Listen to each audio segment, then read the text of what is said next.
What you think about when you're born into a fire? Let them burn it out. Sell them to the richest buyer. They wanna let the world decay.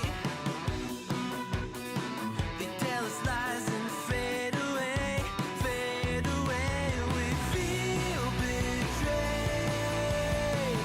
We were raised to lose the race.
Hey, what's up?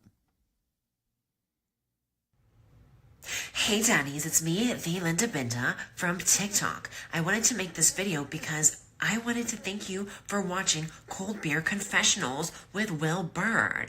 I think that's just incredible. I've watched a few episodes and I'm just like very intrigued. But you know what I'm most Sorry, I got to share the link. Hold on. Is Big Daddy's meat stick. I heard that it's very thick, like a good old German sausage. You know, Linda and her coochie loves that.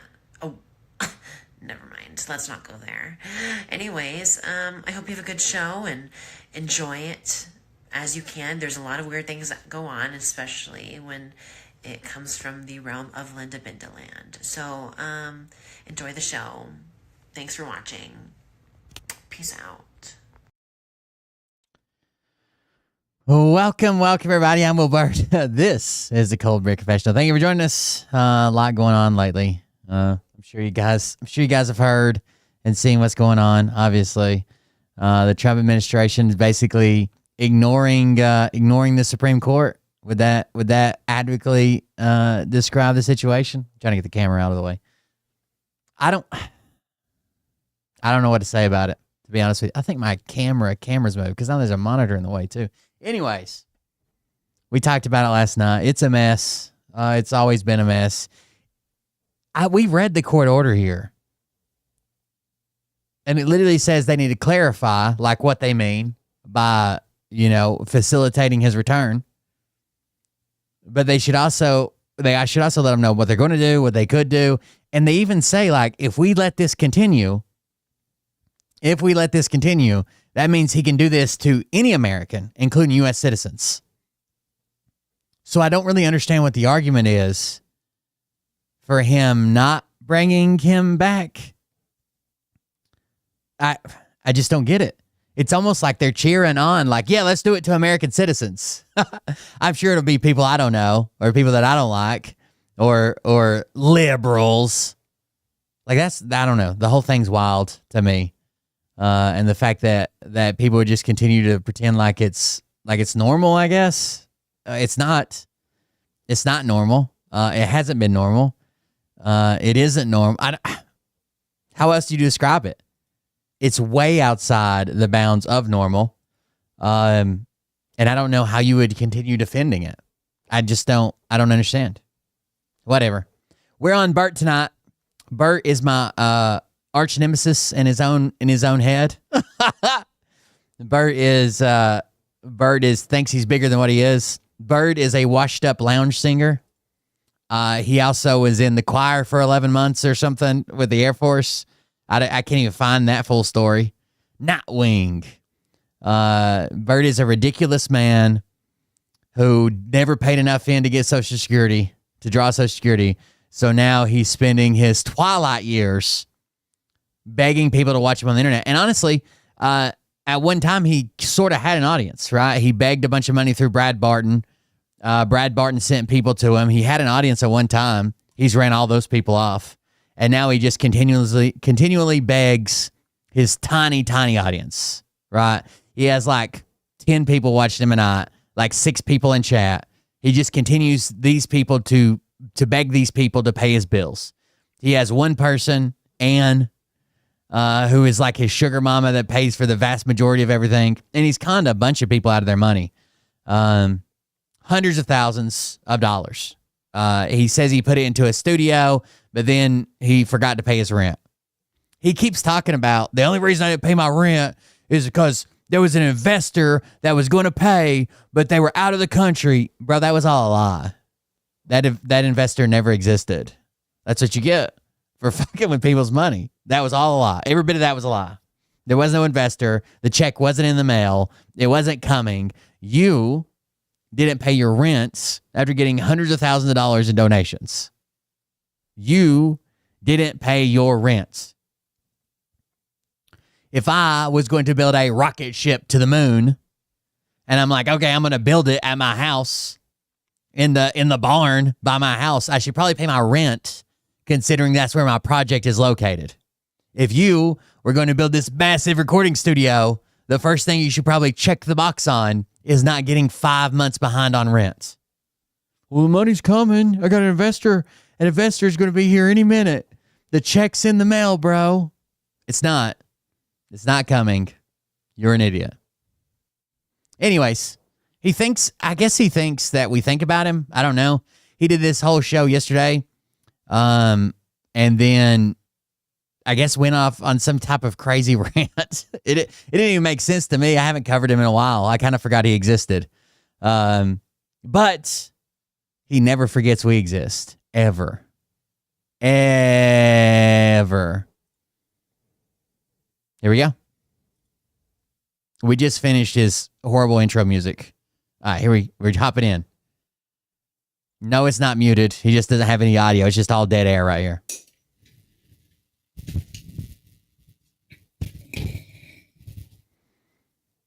Looks like you got some more just for men. John Duggan just resubscribed for 26 months. Thank you for the resubscription. I appreciate it, brother. John Dugan. Yes, it's sped up. No, I'm not going to watch a 2-hour-long video, Bert. So, give me just a minute. I'll be right back. Okay, now we're on a break. Give him a minute. He doesn't want his just for men sweating down his forehead. His hair got extra black over the break. He probably has to wrestle the cat into the living room so people will donate. Oh my God, how many times am I going to skip forward here? All right, let's see. Back into frame. Where you at? There he is.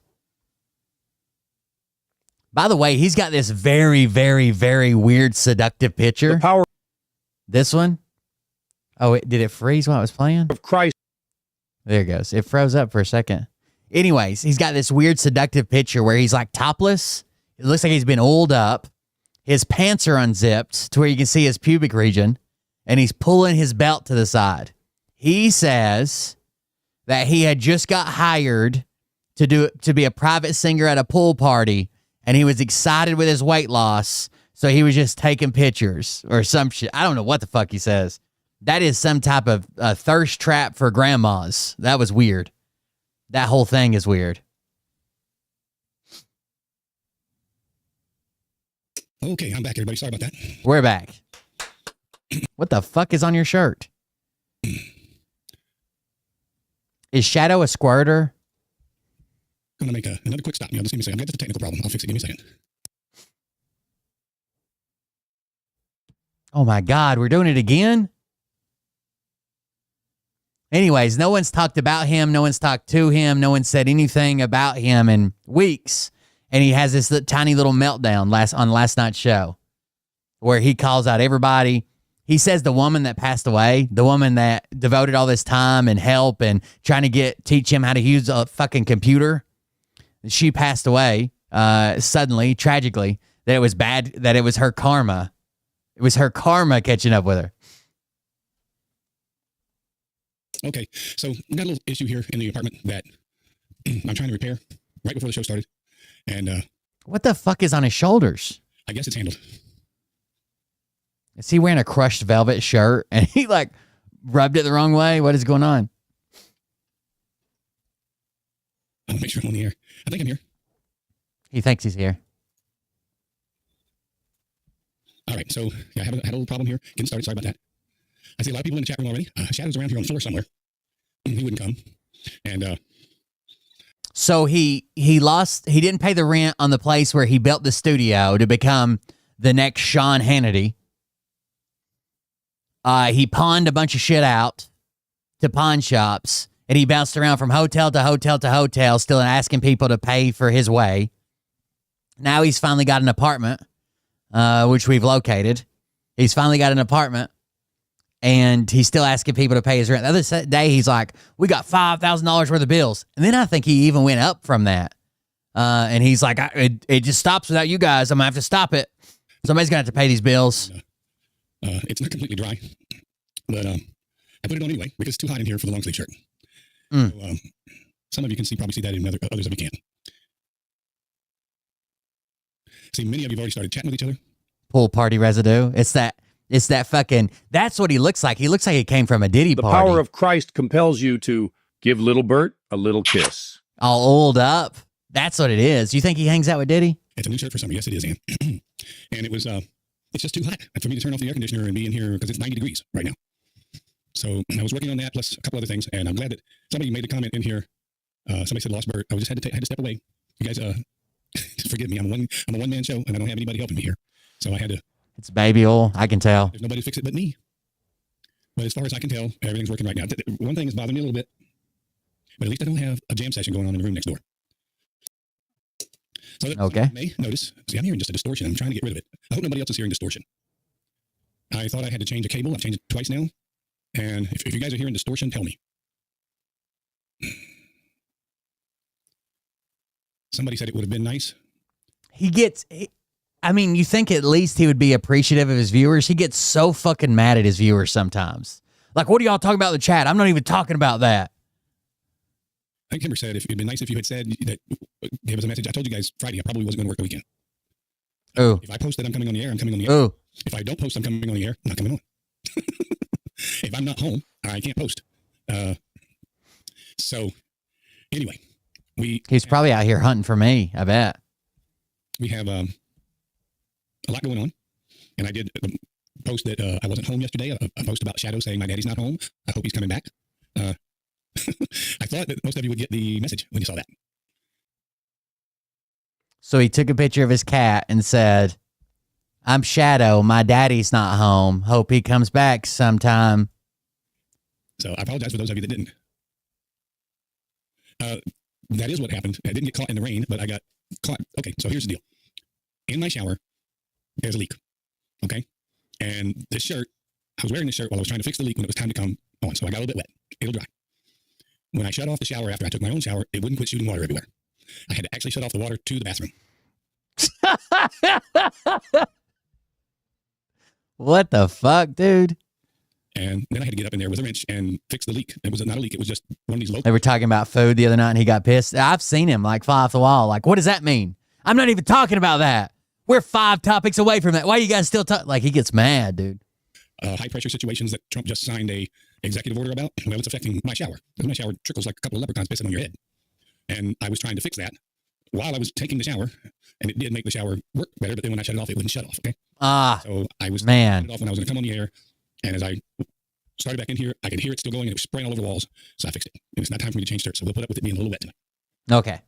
Bert's a little wet tonight. Stays wet. So some of you may have noticed that I put up a different picture today when I said I was going to go live.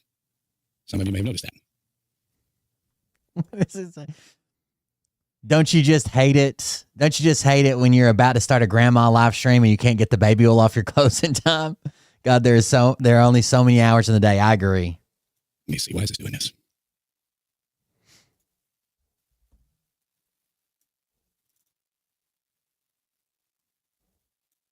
So, yes, I posted Bert Lynch Combs. 1956. So you guys may recognize this picture. Oh, come on. Do we need it? This computer, it's just not doing what it's supposed to do. Hang on a minute. So he's a typical old guy, right? He can't use electronics. And he thinks that this is his calling to be. He's going to be bigger than Tucker Carlson one day, right? He's going to make it. You just got to keep paying his bills until boom, he makes it. Just keep paying them. But he can't even work a computer. So there are the last woman that helped him that ended up passing away. She was trying to like remotely manage his stream, like pull stuff up for him and put stuff on the screen or whatever. And it didn't work because there's quite a bit of delay between their communications and what was happening on the stream. But she ended up finding out who Bert really was and trying to expose him. After she tries to expose him, Bert makes all these wild claims about her and different things and her children, her husband, all kinds of shit. And she ends up passing away suddenly. Was healthy, mother of 3, like suddenly passes away. And I guess he calls that her karma. I guess this is the way it's going to have to happen. Dang. I didn't rehearse this part. I didn't think I needed to. The baby oil is still on his shirt tonight, too? No way. I do. It's not going to let me show. Yes, finally. Goodness gracious. Guys, it's always something. So most of you recognize this picture. Right. This is the picture of me. He watches Fox News. He watches Alex Jones. He finds a bunch of memes, like so many times. He just posts fake memes. It's like, well, that's the way those Democrats are. He doesn't even fact check them. He just repeats Alex Jones, Fox News, and memes to grandmas, and then begs them for money. And my studio from 3 years ago, 2.5, 3 years ago. And this is the one I normally post to show you guys that I'm going live. That's the studio he built Now, with other people's money. Really easy for me to show you. OPM. It's going to be easy. It's not going to let me do it easy. It's going to make me do it hard. Because that's the way these damn computers are. They're designed to confuse you and frustrate you. And they sure as hell do it. Computer, you guys don't know this, but one thing they look into when they're building a computer is how to confuse people, how to make it hard to use. I'll try this one now. This was my studio. Now it's doing it. Jeez. Now it's doing it. So this was my studio in my last home. There we go. Okay. There it This was. is for a reason. And I had multiple cameras. You can see them here. There's one there that pointed at my guest. There was one there that pointed at me. This was a teleprompter that pointed at me. And this Oh my God. software, editing hardware rather, and all the computers, monitors, and all that in the room. I have one camera now, and I have this mixing console. I do not have the lighting controller, Uh-oh. Surely you do. so I'm having to manually run the lights in the studio. So why am I telling you this? I'm showing you guys something. Showing you Okay. this is my current studio. It looks very similar, but this time it's a plywood table. And Ooh. pieced together however I can piece it together. Okay. And I don't have my teleprompter. I do have a single camera. And Okay, listen. He's got 6 fucking people watching.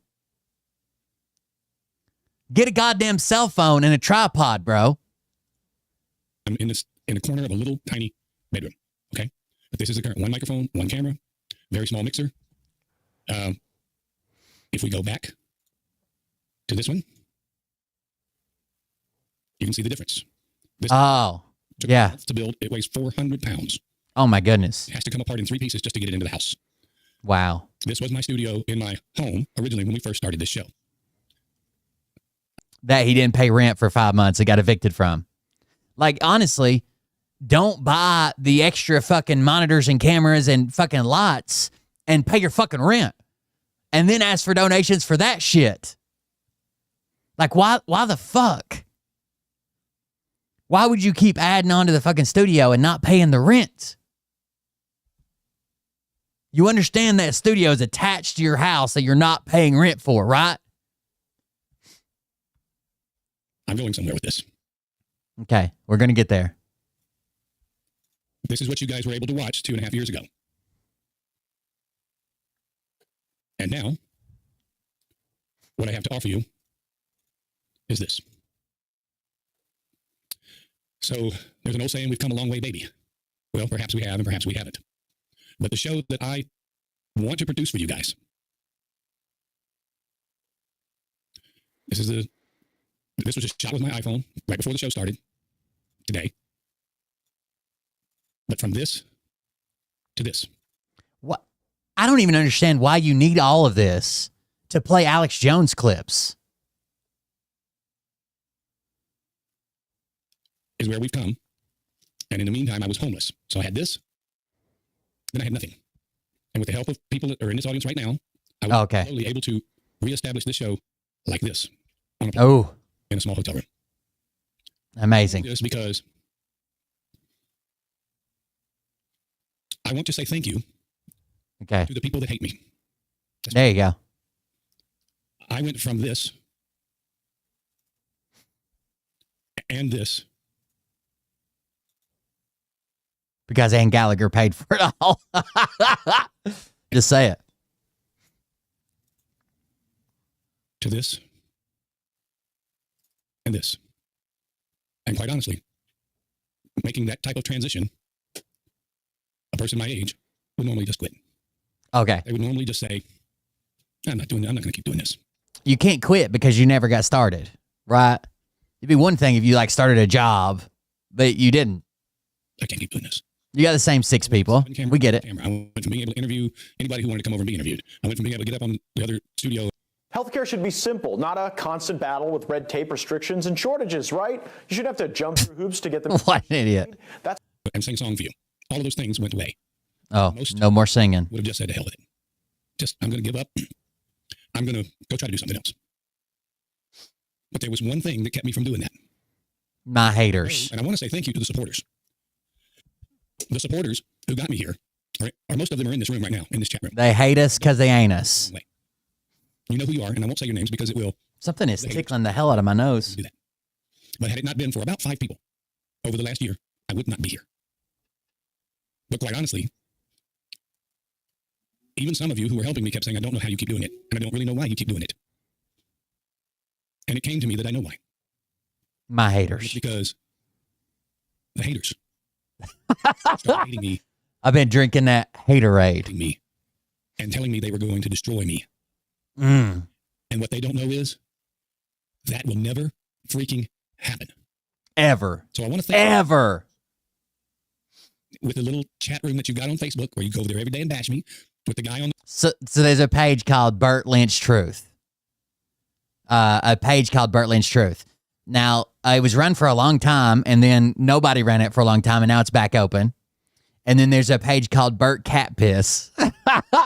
And those two pages expose Bert. They put out what Bert's actually doing, the money he's taken, the promises he's broken, how he was supposed to be getting $20,000 per episode. That's what he told people.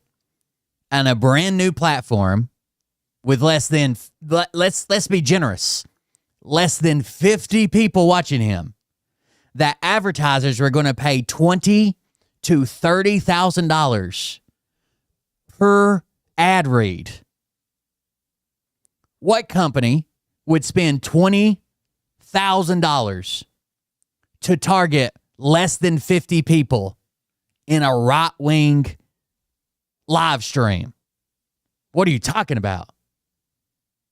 The internet on Rumble that goes over there every once in a while and brings it up about me, and they all tune in and they all chime in and they all celebrate. You're the reason I'm still fucking here.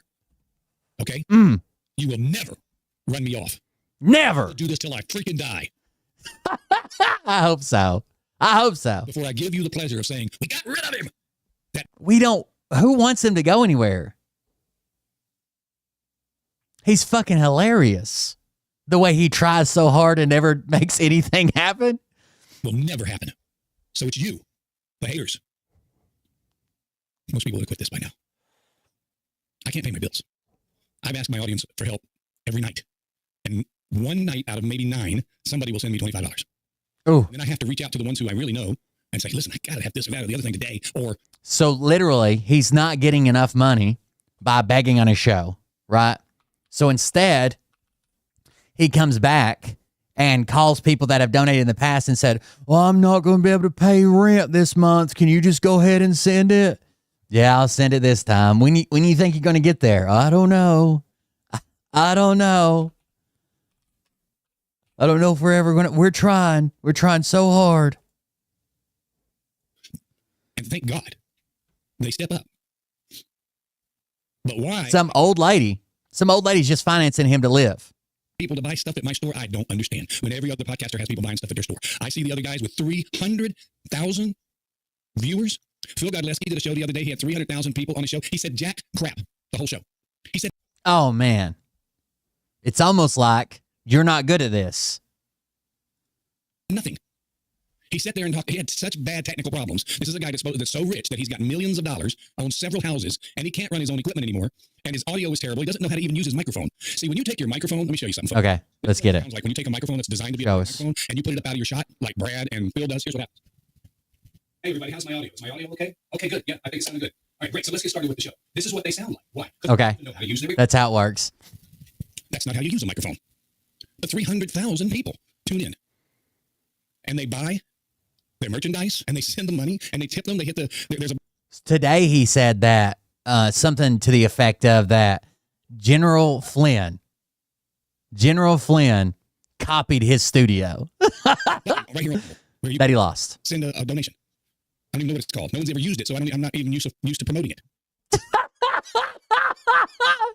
Bro, you've never gotten a Rumble rant? You've never... I don't even know what it's called because nobody will send me one.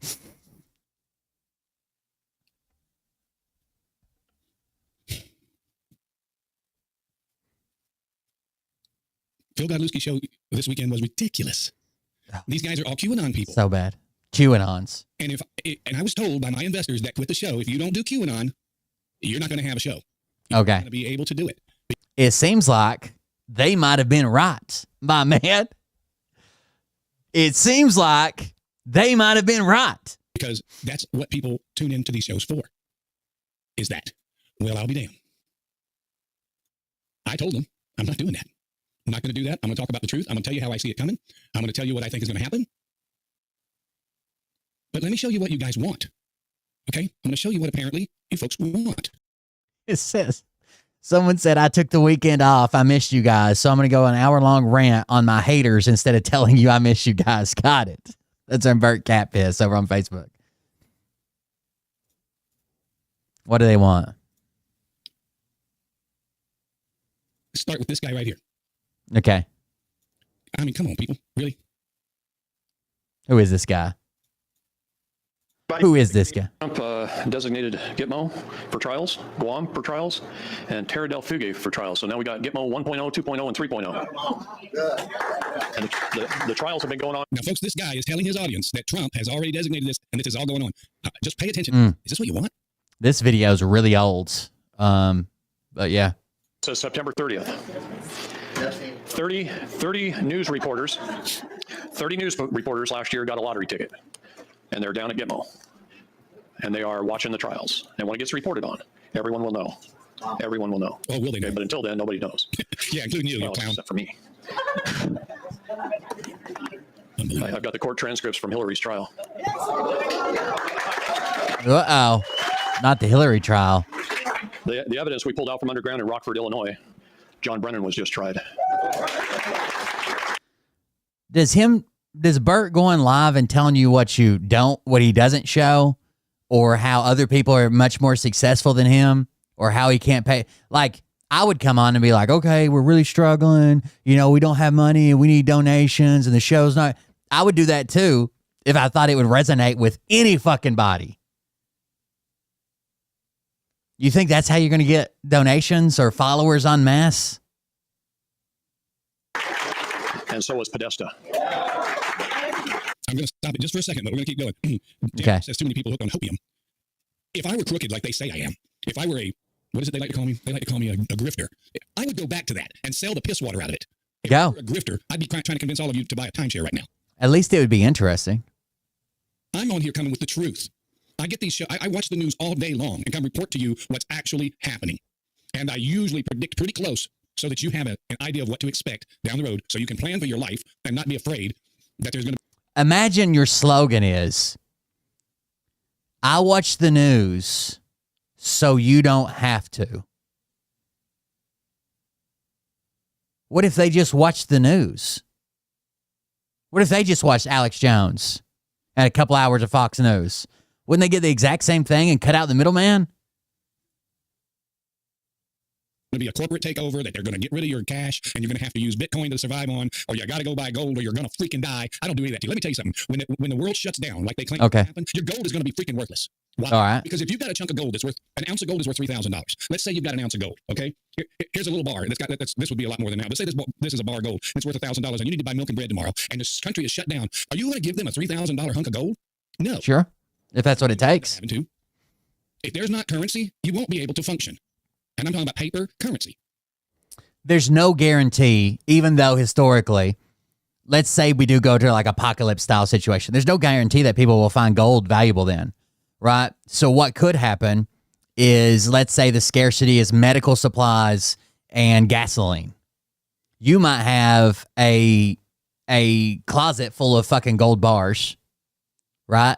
And if people don't believe that the government's coming back or someone to give some validity to that gold, it might not be worth a gallon of gas if that's what the scarcity is. I don't think we're going to end up in a scenario like that ever, but I guess if that's what you're planning on. If digital currency is available, then your digital dollar is available. It's a digital dollar now. When you use your ATM machine, it's a digital dollar. You never see it. It's in your account. It's a number. You give it to somebody else. It's a number. It's not money. It's not cash. But if they do away with the dollar and tell you that you have to be awarded some electronic currency based on how much money you had in the past or how much foreign currency you got in the bank, that's all crap, you guys. It's all crap. But you people eat it. Not you people in my audience. I'm talking about the people that hate are out there buying this stuff like it's Huma Abedin is being tried right now. She turned state's evidence on Hillary. We don't really need to hear more of this guy, do we, folks? You guys get it. Okay. You get what I'm saying? Let's hear it. Lining up for these people. Brad Barton had 50,000 people watching him. He's telling us that the Jews aren't real Jews. And that the people in Israel right now are not the people we're supposed to be saving or that we're supposed to be helping or following. I mean, it was an hour and a half long show. And it was nothing but just I can play a movie. I can play a movie for you guys and cut in and go, you guys need to pay attention to this. You guys need to pay attention to this. And when I went over and said, hey, Brad, good show, everybody in the room starts hating Bert. Bert hasn't. Brad doesn't support you anymore. He's basically called you a grifter. Without specifically saying your name, when you were brought to his attention, he said in a comment like, "Oh yeah, some people will do that, just out here trying to beg people and live off donations and blah blah blah." Sold you a multi-level marketing thing that you've not made any money on. Bert hasn't sold you a TV thing that you stick in your TV that never works. Bert didn't tell you to go buy a walkie-talkie telephone. You need a satellite phone. How many times have you bought a satellite phone? How many times have you used it? Z freaking row. It was a waste of your money. But this guy has the ability because he's got thousands and thousands of people following him, and they all go rushing out to go do what Brad says. Well, Brad is wrong. He's been wrong for 3.5 years. Phil Zalewski is wrong. Uh-oh. He goes on there now and says, well, I'm back in the seat. Are they both wrong? Say much. Well, that's a good cop-out, so that way you don't have to keep telling that stupid freaking lie you've been telling. Because nobody's buying it. And the people that are buying it, I'm sorry, you guys, I wish I was still selling timeshare. You'd be the first person I called. If you'll buy that crap, I'll sell you a bridge. If I was a shady guy, if I was a grifter like they say, I'd be doing that stuff. Okay. I come on here every day with my cat in this tiny little apartment. And then beg for donations. And then when those donations don't come through, we've actually seen you harass people in their private messages. We know how that conversation goes. Where I share a bedroom with my studio. And I ask you guys, can you send me $5 so I can keep doing this? Everything I've got. Bert lives in Vegas. Bert lives in Vegas. If he wants to be big on social media, he needs to get a fucking selfie stick or something to get some distance away from him, take his fucking cell phone, and go interview people.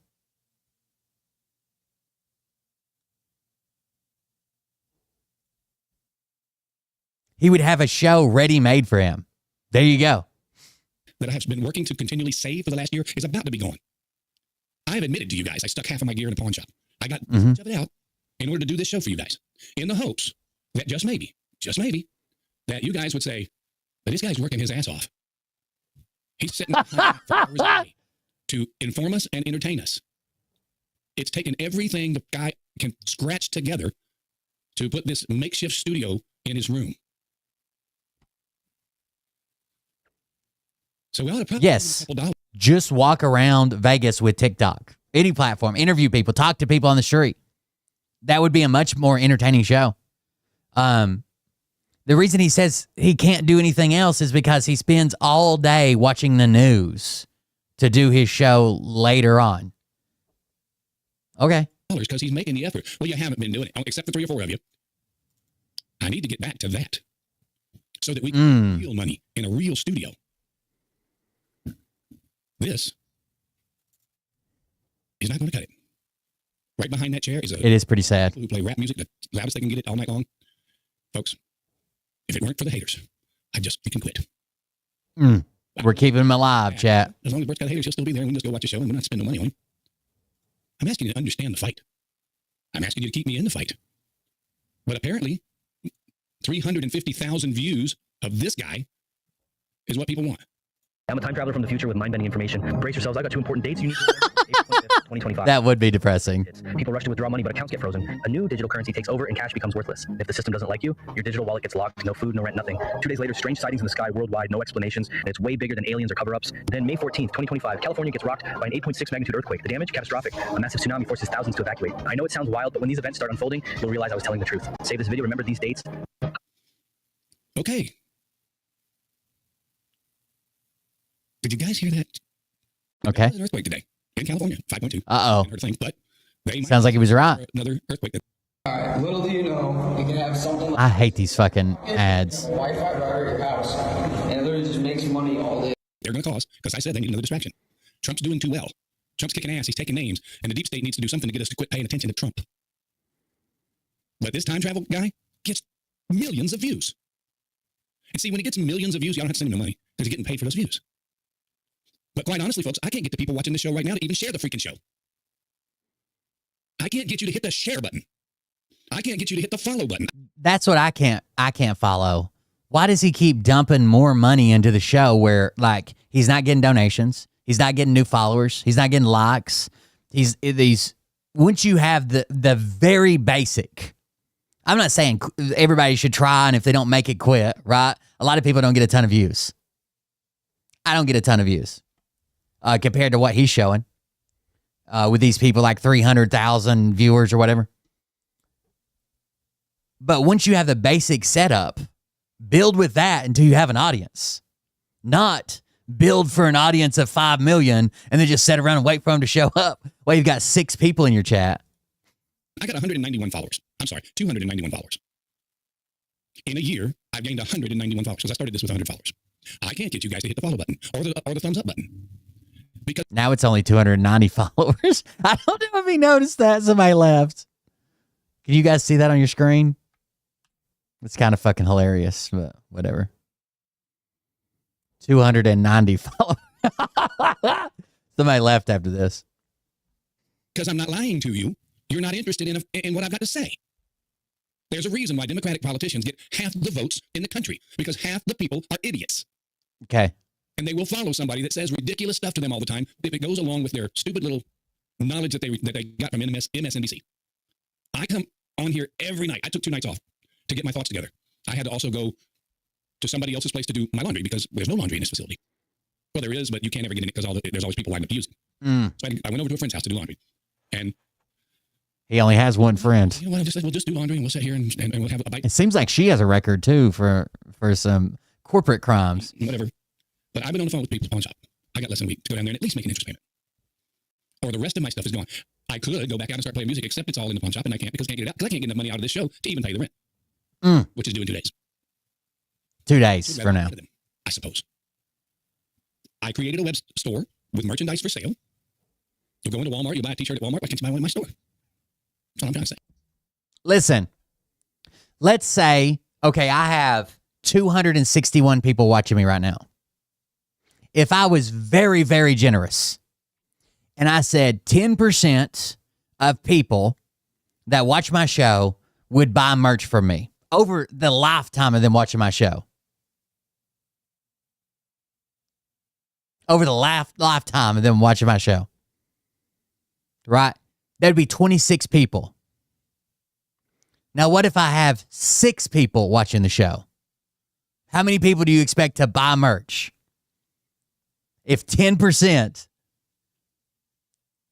will buy it. 0.6 people. What do you expect? What do you fucking expect, bro? You expect all 6 of your people to buy a shirt every fucking day you're live? How many shirts do you have to sell to make rent? You're nowhere big enough to have merch. Nowhere near. I spent all weekend debating on whether I should come on here and make these complaints. And I decided, you know what? They're not complaints, they're observations. So I ask you. Okay. Brad Barton made a post yesterday. Folks, tell me what you'd like me to start reporting on for the next 6 months. What is it you would like me to talk about? Well, he's absolutely asking you. You tell me the bullshit and I'll talk about it.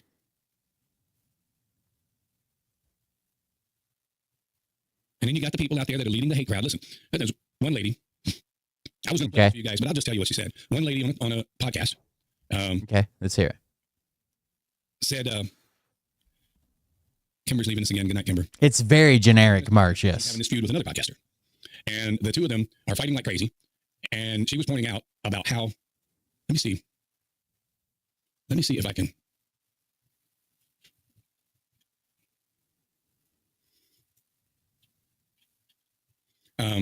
He does have multiple evictions on his record, like in his past. This wasn't a one-time thing.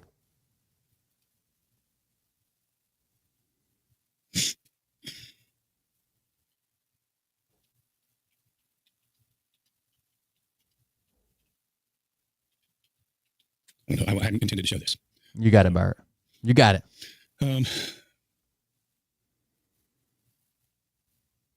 Probably not going to be able to pull this up because I think his merch shop right now is shut down, or it was. I don't know if it still is. How much is he paying in fees just to keep that open? Well, I guess somebody else is paying it, so what does it matter? Yeah, I don't know if it's going to come up. It's probably not. Of course not, because it's something I want you to see. Makes sense. Oh, maybe I did. I did find it. Cool. Yeah, what I'm going to do is I'm going to pull this over so that I'm going to give you a little example of what's going on. Now, this has nothing to do with what we're doing. Okay, guys? It has nothing to do with the content of this particular show. This is just Nothing. an example. Okay. How this is happening with all the podcasters.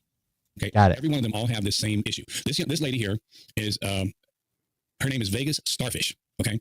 She has a Vegas podcast that is related to, I guess it's what you guys seem to be one of your favorite subjects, food. Okay. And she partnered up with this guy named Vegas Pauly C, who walks around and talks about casinos. They're both making millions. Okay. And so she's explaining the fight, the argument, why don't you do that? Reason that these two don't get along anymore. Why don't you become the fucking brown starfish, Bert Stinkrinkle Lynch, and start doing bathroom reviews at casinos and hotels? Which, when you listen, it will remind you of all the stuff that's going on with me and the guy that lives in the trailer park. I forget his name now. Bert. Or with the fact that me and Brad Barton don't talk anymore, or the fact that Phil Godlewski came after me. Okay, so right when the hate groups are going, Bert's, just single him out, because this happens with every podcaster. There's them that hate you. There's them that love you. The ones that love you have to keep you going so that we can overcome the ones that hate us. And at some point, it will outnumber them to the point where they are absolutely insignificant. So let's just check a little bit out, and you'll find it interesting. I got nothing else to do tonight. I don't care how long we're here. You don't. Drama this week, they've been talked about, not directly, indirectly. Yeah. Is the drama... When he's at normal speed, he sounds just like Eeyore. About the drama, I don't want to speak for you. Sure. Well, I suppose. When you have, let's say, 5 million followers, 97% of them are they don't care about you. They just want to know where to get a burrito. 1.5% love you. They love you so much, they will come to your house and babysit your kids. Another 1.5% hate you. They want to see you hurt and suffer. Those are the loudest. They always are. So when you have 70 or 80 people messaging you saying, like, you did these terrible things or whatever. She just described Ann Gallagher and Karen Kelly work. Okay. But the problem is that's like 40% of your audience. That's not 1.5%. That's like 40% of your audience. My kids, which is my baby cat, and the other one just hates me. It feels suffocating. But you have to remember, on that particular day, you got 2-3 million views. It doesn't, 60 people is nothing. Sure. So this week, we have a creator. Can I say his name or? Sure, go ahead. Pauly C. Yes, Vegas Pauly C. Yeah. We worked together. And now it seems so weird, but he purchased my concierge service years ago, 2 or 3 years ago, and sent me a message and said, I want to work with you to develop my business. And I was like, not interested. And he was like, I will send you a lot of money to have coffee with me. And I was like, broke? Let's do it. Because this is when I was first starting. I think I had 200,000 followers. Okay. I was like, $1,000 to have coffee with you? Sure. Like, I've done worse, but it was public. We won't ask about that, yeah. In my 20s. So it was daytime, and we met at a resort. Very quickly, this show's only been on for a few days. It's got 1.99 thousand subscribers. There's 2.1 thousand people viewing this in the last 6 months. And yeah, let's keep going.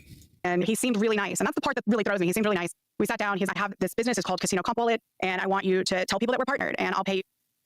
First person that really offered me ongoing money. Pay you $2,000 a month. And this was the first person that really offered me ongoing money. And first person that really offered me. I have this business. It's called Casino Comp Wallet. And I want you to. And he seemed really nice. And that's the part that really throws me. He seemed really nice. We sat down. He's like, I have this. Yeah, let's keep 2.1 on the corner of Main Street. Why does he describe that such a weird? Why can't he? Hold on.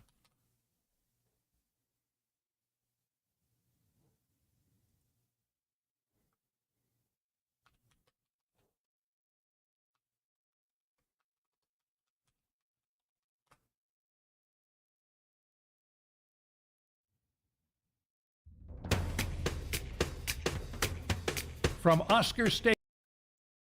Why does he say, what the fuck?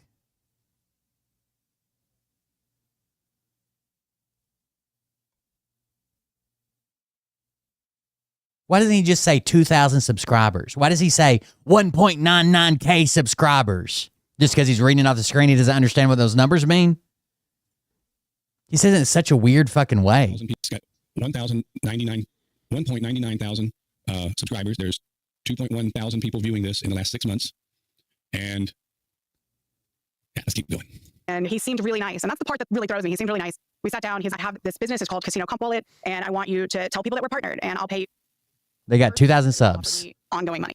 Pay you $2,000 a month. And this was the first person that really offered me ongoing money. And I was like, I don't think your business is viable. I said the casinos are all pushing their own proprietary apps. They're not going to drive traffic where they're going to see their competitors listed right next to you so that they can literally choose. They don't want to start a bidding war for offers. MGM is never going to onboard with you. Caesars is never going to onboard with you. And he's like, I believe that it will. I have tons of money. People love me. And I was like, I don't believe in it, but I will take your money and make videos for you. Just understand that I have no faith in this. He said, cool.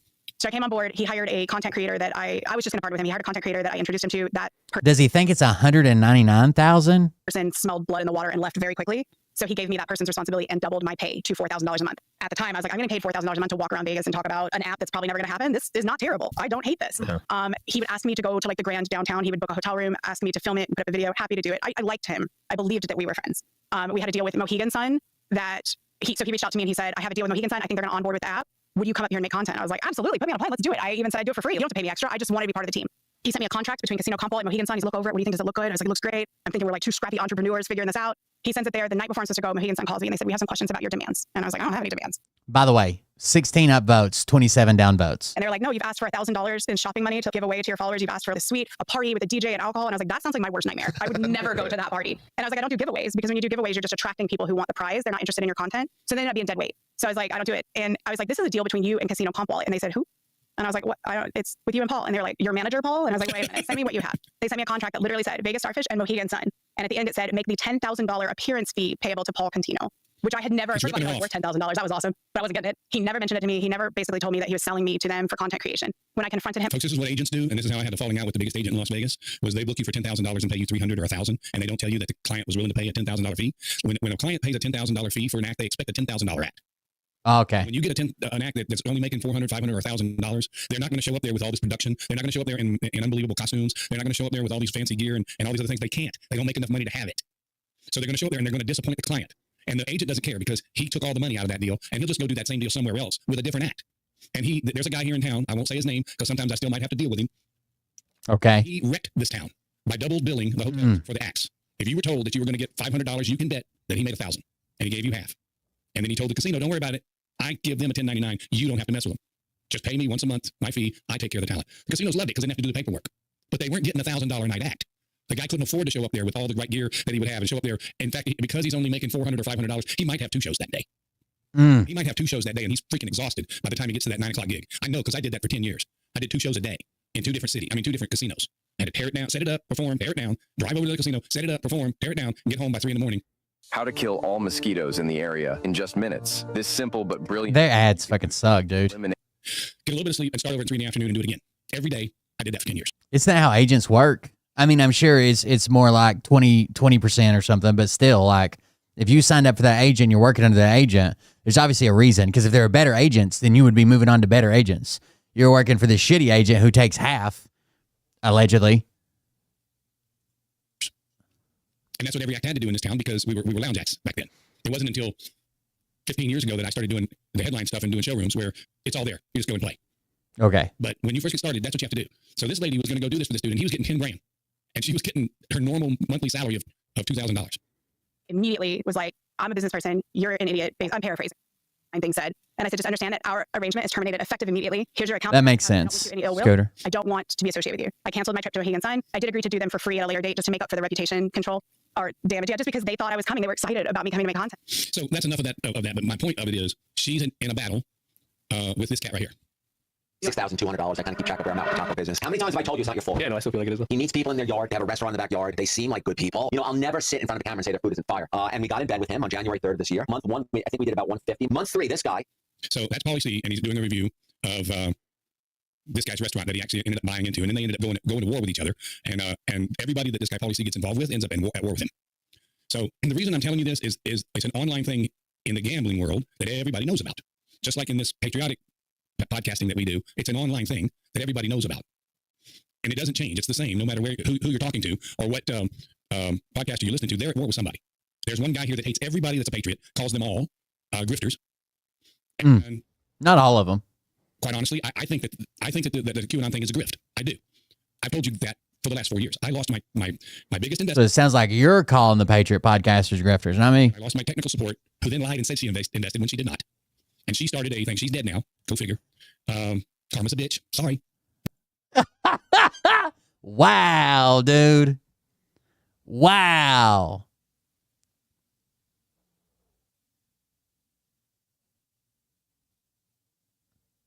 Let that one stand with your Christian audience. Let that one stand with your Christian audience. This woman may not have invested. I don't know if she invested cash with him or not. I have receipts of the shit she bought for him. Receipts from Amazon shipped to Bert's house that she paid for with her credit card. Karma's a bitch. Not sorry, and she did not. For the last 4 years, I lost my biggest investor, and I lost my technical support, who then lied and said she invested when she did not. And she started a thing. She's dead now. Go figure. Karma's a bitch. Sorry. Not sorry. She was not an investor. She was. Wait till her husband runs into Bert one day. Dude, her husband is like a fucking giant Samoan looking guy. Like, he's huge. A volunteer, and I've got it in writing that everything I have sent you is a donation. All I want to do is get in with the big company that's backing you. So she didn't invest. She just donated a shit ton of money. Got it. Well, he later said, SNTV, those people are flakes. They didn't do anything they said they were going to do. And I said, I'm sorry, it made the introduction. But they quit me because of QAnon. They can say all they want to, Karen Kelly Roark, that that's not what you said. You can also say all you want to that you didn't try to buy. You didn't offer to buy the house next door to me so we could be a couple. You can say all you want to. Oh, joke. I didn't take it like a joke. I've got a rule. I'm the only fat person in the bedroom, okay? So you can't be in there. Plus, I don't mess with married women.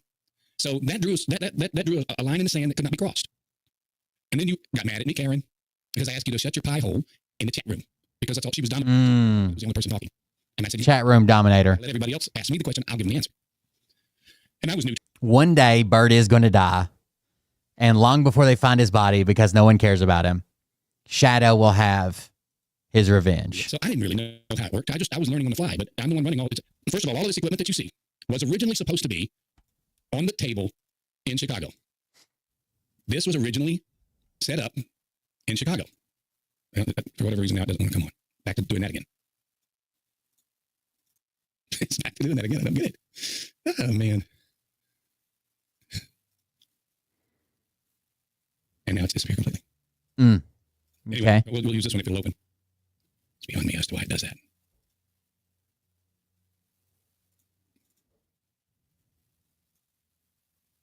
Anyway, you guys saw it earlier, but it won't. There it goes. So this stuff was originally supposed to be in Chicago. Okay. I was supposed to be sitting behind a microphone in Vegas. And you can go back and watch the old shows. They're on Rumble. And I'm talking to... So you just don't understand delay. Chicago Play Slot 3. She couldn't because of the delay. And she had already set all this stuff up in Chicago. Okay, this isn't going to work. We were trying to build a studio. We're trying to build a studio, and we realized that this isn't going to work. So what are we going to do? Well, we're going to have to take all of this stuff right here, all of this, and send it to Vegas. And she goes, don't worry about it. We're going to put it in my company. And my husband's company, because we're a successful IT company, and it'll be a write-off for us. And we're going to send you your own version. I'm going to keep. So they're a very successful IT company, which they are, but also SNTV guy, who I think is also a scammer, said, oh, they're flakes. They didn't do anything they said they were going to do. They don't know what they're talking about. Got it. The version here, so I can learn how to use it and teach you how to use it. Okay. So some of this gear got sent here. Some of these computers got sent to Vegas, and I set them all up, and we both learned how to use them at the same time. Now, this whole time, the investor is paying for this. When I say paying for this, paying the rent on the house, because the house is a studio, and paying for all the equipment that had to be purchased. Paying the rent on the house. So his investor that he promised returns by the end of the year, 3 years ago, still hasn't seen a return on our investment. Promised these $20,000, $30,000 ad reads per show with no viewership. Was paying the rent on his home because the studio was in his home.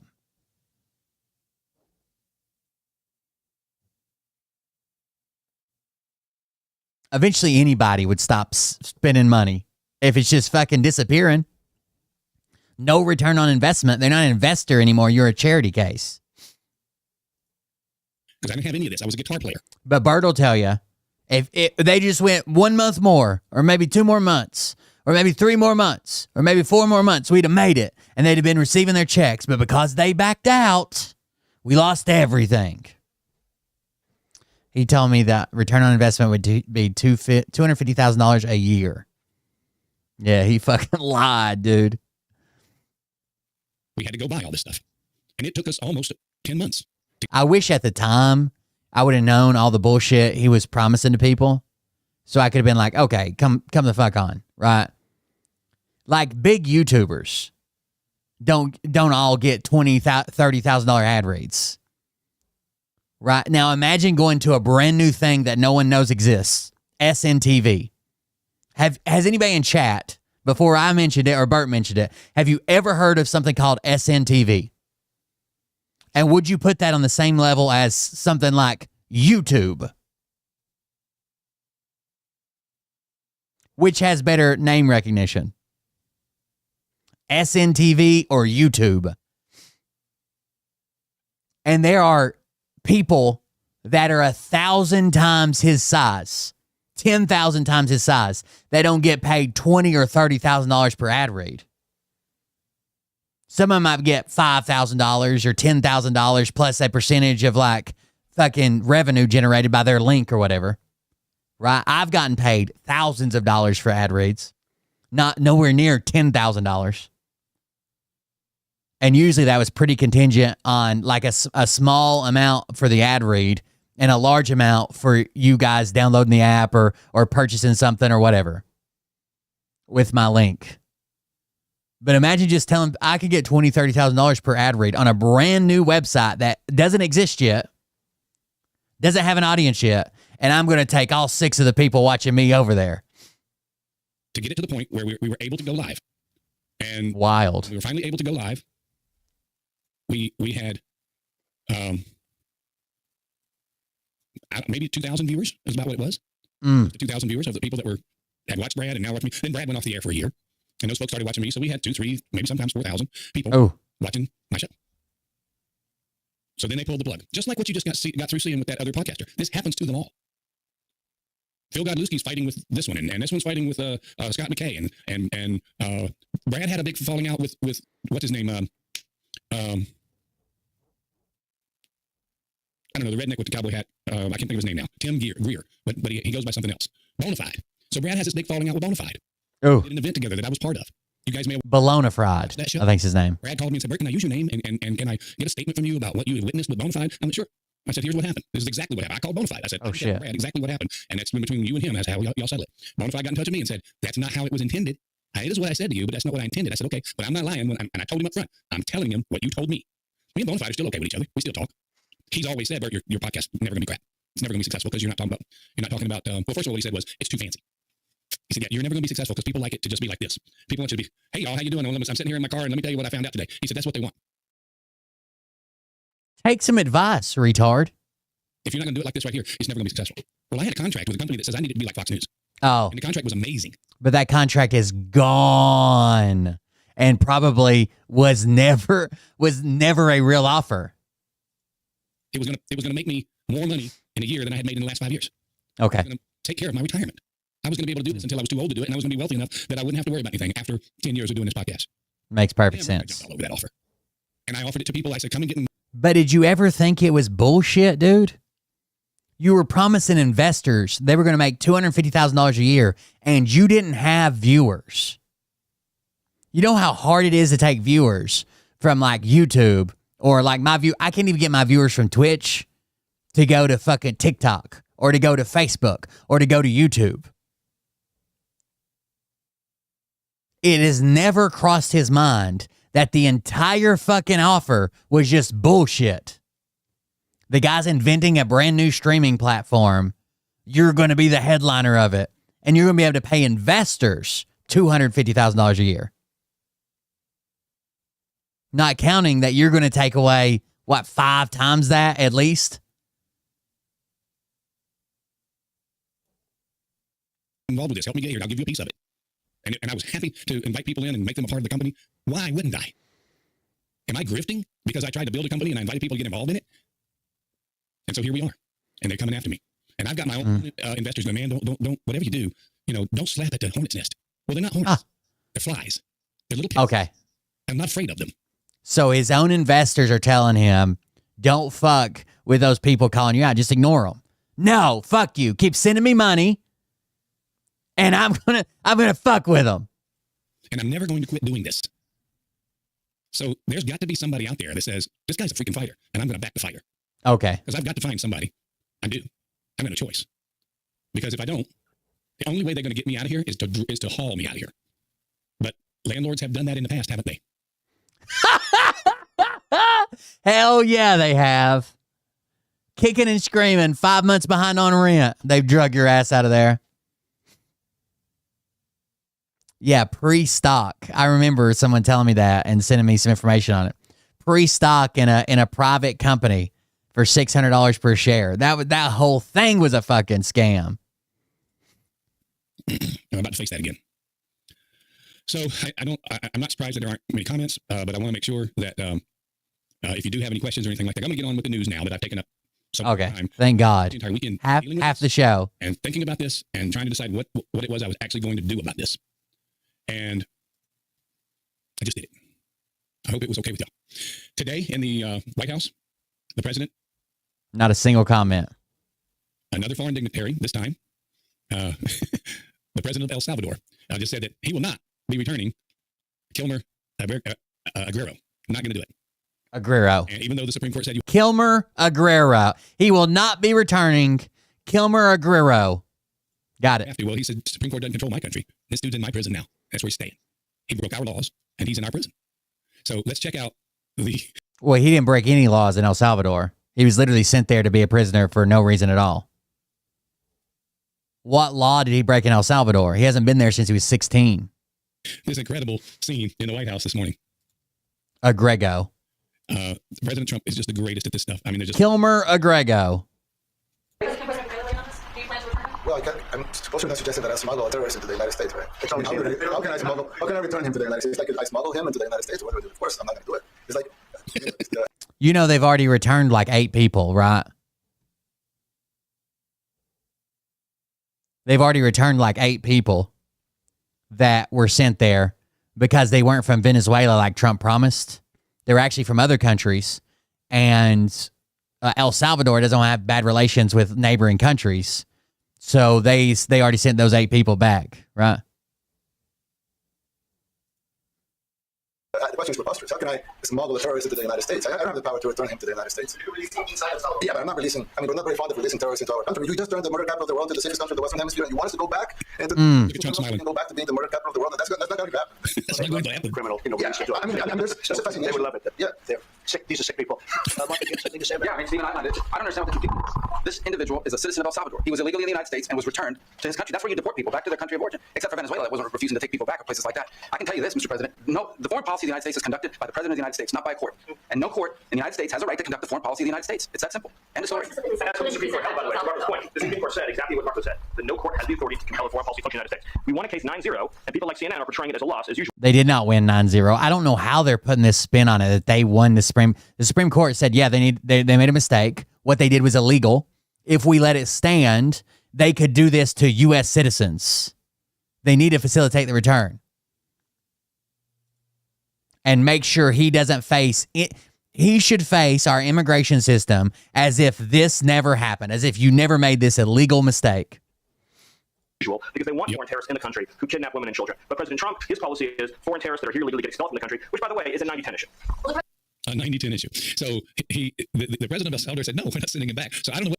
Yes, 8 women were returned to the United States. 2 plane loads of alleged Venezuelan gang members who were deported to El Salvador last week included 8 female detainees who were later returned to the U.S., according to sworn declarations filed Monday. A Venezuelan woman identified as SZFR described in a sworn statement declaration how she was transferred to a detention center in El Paso, Texas last week before being sent to El Salvador last Saturday, along with 7 other Venezuelan women. Asked where we were going, and we were told that we were going to Venezuela. The Venezuelan woman said in the filing, several other people in the plane told me they were immigration proceedings awaiting court hearings in immigration court. The woman said all the detainees, including the women, were arm and leg shackled the entire time, including when they landed in another country for several hours while the plane refueled. According to the women, officials asked the detained men to sign a document they didn't want to. The government officials are pushing them to sign documents and threatening them. I heard they were discussing the documents. They were about the men admitting that they were members of the gang. So they try to force them all to sign documents that they were members of gangs. And a Venezuelan gang whose criminal activity, blah, blah, blah. During a hearing on Monday before the U.S. Court of Appeals, the D.C. Circuit, an attorney for the ACLU said the organization plans to file a document that migrant detainees signed before they were sent to El Salvador. It's un-American, and the Supreme Court said that. The Supreme Court said that. You can't just make a criminal, illegal mistake and then just say, fuck it. We're rolling with it. Thank you for the sub. An anonymous user gifted a tier 1 sub to st_Anubis. Thank you for the gifted sub, Anonymous. What this judge is going to do. Supreme Court says we don't have to do that. Supreme Court says we can send them wherever we want to. But this federal judge said, I want him back here. And That's not true. Read the Supreme Court ruling. Trump's going, sorry, the horse is out of the barn, lady. The Democrats are the party of 10%. Whatever we want, the 90% of us, whatever we want, they want the other side of that, no matter what it is. So he just told him, here's the deal. Here's the ruling. I'll read it quickly. I know Bert can't be bothered to do this. He just listens to what Fox News says, what Alex Jones says, whatever. On March 15, 2025, the United States removed Armando Abrego Garcia from the United States to El Salvador, where he is currently detained in CICOT. The United States acknowledges that Abrego Garcia was subject to a withholding order forbidding his removal to El Salvador, and that the removal to El Salvador was therefore illegal. The United States represents that the removal to El Salvador was a result of an administrative error. The United States alleges, however, that Abrego Garcia has been found to be a member of the gang MS-13, a designated foreign terrorist organization, and that his return to the United States would pose a threat to the public. Abrego Garcia responds that he is not a member of MS-13 and that he has lived safely in the United States with his family for a decade, and he has never been charged with a single crime. On Friday, April 4th, the United States Court, District of Maryland, entered an order directing the government to facilitate and effectuate, that's the word, effectuate, the return of Abrego Garcia to the United States by no later than 11:59 p.m. on Monday, April 7th. On the morning of April 7th, the United States filed this application to vacate the order. The Chief Justice entered an administrative stay and said, pause everything until we can see what's going on here, okay? And subsequently referred the application to the court. The application is granted in part and denied in part. So what are the parts? The part they're granting is that they did remove that stay because it's already passed. They didn't rule on this until after April 7th. That's the part that's granted because the federal Trump came to the Supreme Court and said, we don't think we should have to do this. And they paused it. So the part that's granted, they're going to say, well, we're granting this part because that date is already passed. There's no way you can go back in time and fix it. But what did they deny in part? Due to the administrative stay issued by the Chief Justice, the deadline imposed by the district court has now passed. To that extent, the government's emergency application is effectively granted in part, and the deadline in the challenged order is no longer in effect. You cannot go back in time, right? This didn't even come out until after April 7th. So you can't go back in time and meet that deadline. The rest of the district court's order remains in effect, but requires a clarification on remand. The order properly requires the government to facilitate Abrego Garcia's release from custody in El Salvador and to ensure that his case is handled as it would have been had he not been improperly sent to El Salvador. So that stands. That part of the order stands on itself.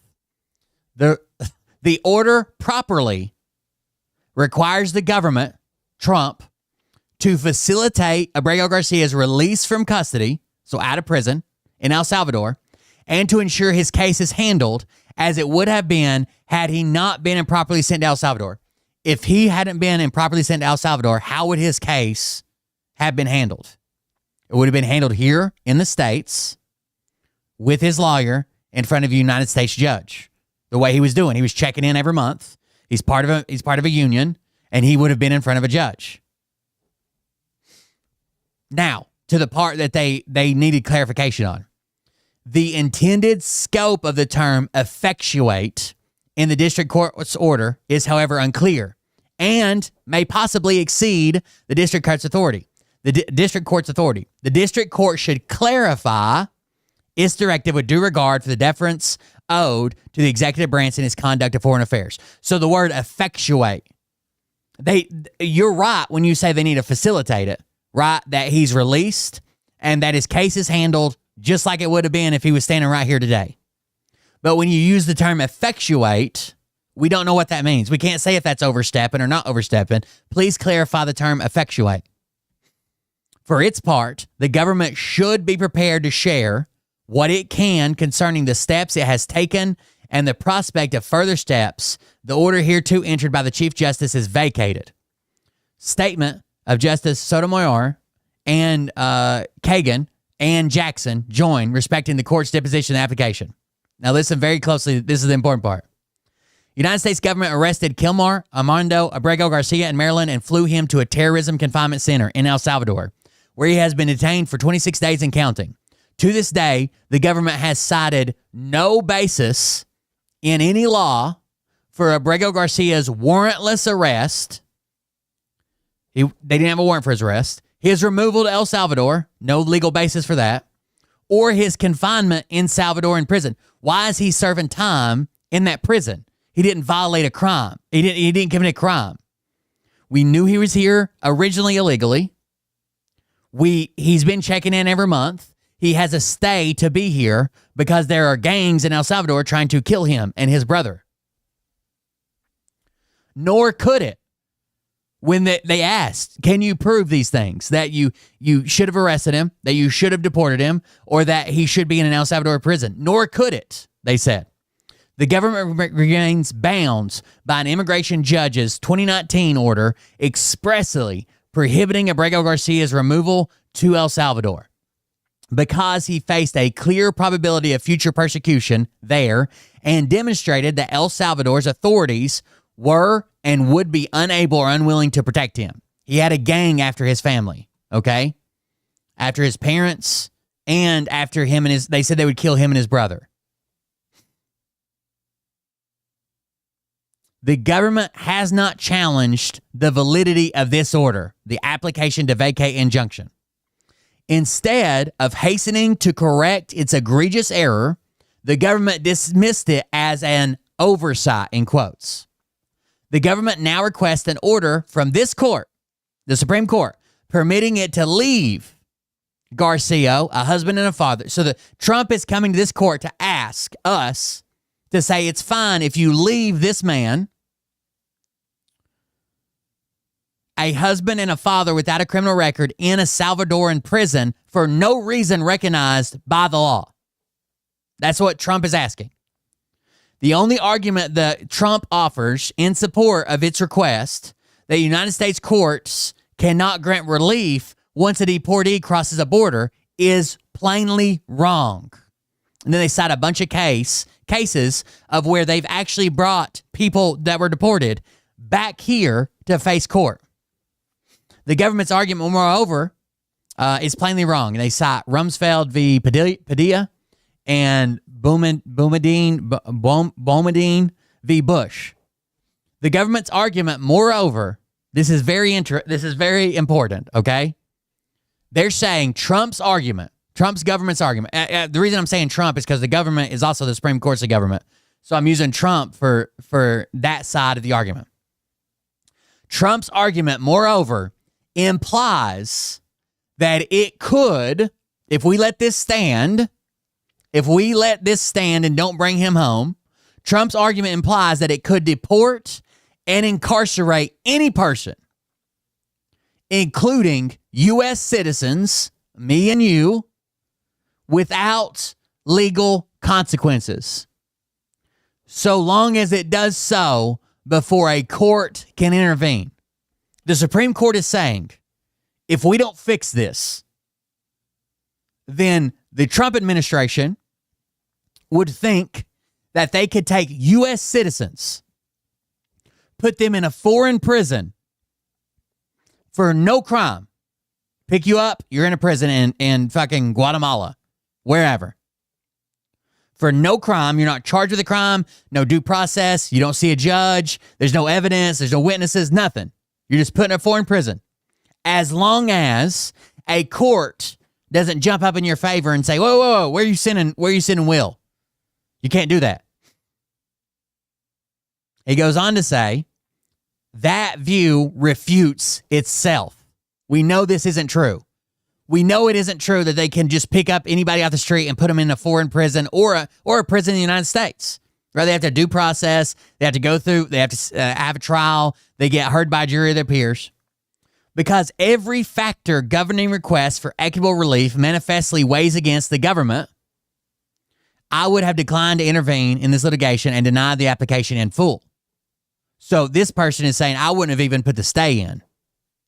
Nevertheless, I agree with the court's order that the proper remedy is to provide Garcia with all the process to which he would have been entitled had he not been unlawfully removed to El Salvador. That means the government must comply with its obligation to provide Abrego Garcia with due process of law, including notice and an opportunity to be heard in future proceedings. It must also comply with its obligations under the Convention Against Torture. See Conventions Against Torture, blah, blah, blah. Federal law governing detention and removal of immigrants continues, of course, to be binding as well. Requiring a warrant before a non-citizen can be arrested. You have to have a warrant before a non-citizen can be arrested. That's federal U.S. law. That's 8 U.S.C. 1226A. Requires a federal warrant before a non-citizen may be arrested and detained pending a decision on removal. 8 CFR 287.8 C2II requires the same. And also 8 CFR 241.4L. In order to revoke conditional release, the government must provide adequate notice and promptly arrange an initial informer interview to afford an alien the opportunity to respond to the reasons for the revocation stated in the notification. So you can deport somebody. You can deport somebody. That's true.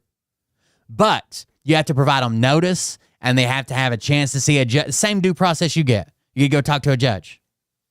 Moreover, it has been the government's own well-established policy to, quote, facilitate an alien's return to the United States if, so this is in previous court issues, we have went to a foreign country, pick up somebody we deported, brought them back if it is necessary.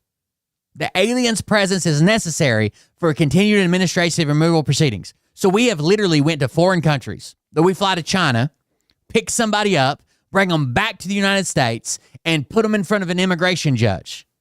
To either they get deported or they get to stay. But they have to be here to finish the court system. We've done that before in the past. In cases where a non-citizen has been removed pending immigration proceedings. So we've removed them before they had their day in court. We went and got them and brought them back and gave them their day in court. They still might have got deported, but they at least get to talk to a judge to against the claims, right? They get notice and they get a chance to speak against the claims against them. In the proceedings on remand, the district court should continue to ensure that the government lives up to its obligations to follow the law.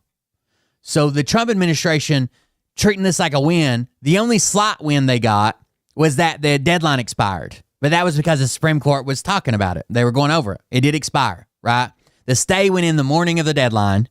That stopped the deadline. They took several days to talk about it. And then they told the government, they told Trump, you have to facilitate his return and release.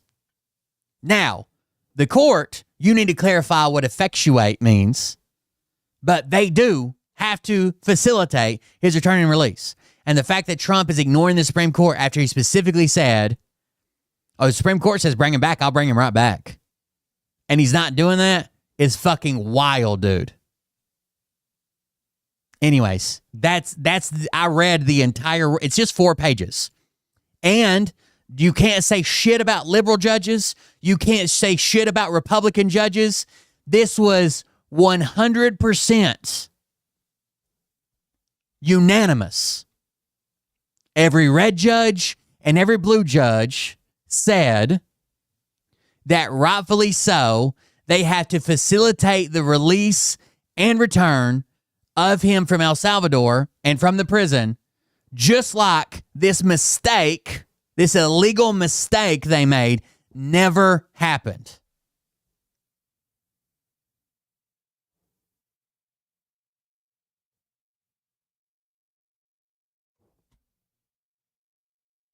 Anyways, back to Bert. Have you considered how will the U.S. be able to stand against the mighty Salvadoran president? Yeah. They're too busy sucking each other off to talk about it. I am not sending them back. And the big Trump had. If you're struggling with gum disease, tooth decay, or any other dental issues, you must see this. Did you know? Oh, that was disgusting. It's like, yeah, baby. You just got the deal of your lifetime. Whatever it is you need, you got it. Don't worry about it. It's all going to be good. There is one of the senators from Maryland, which is where this guy was from.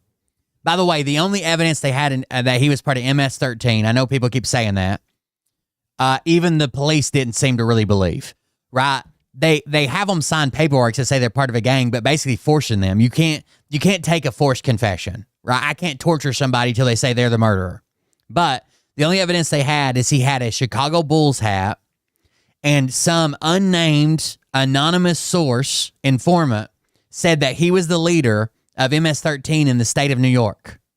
He's never been, ever, in his life, to the state of New York. In the 10 years he's lived here, he's never been inside the border of the state of New York.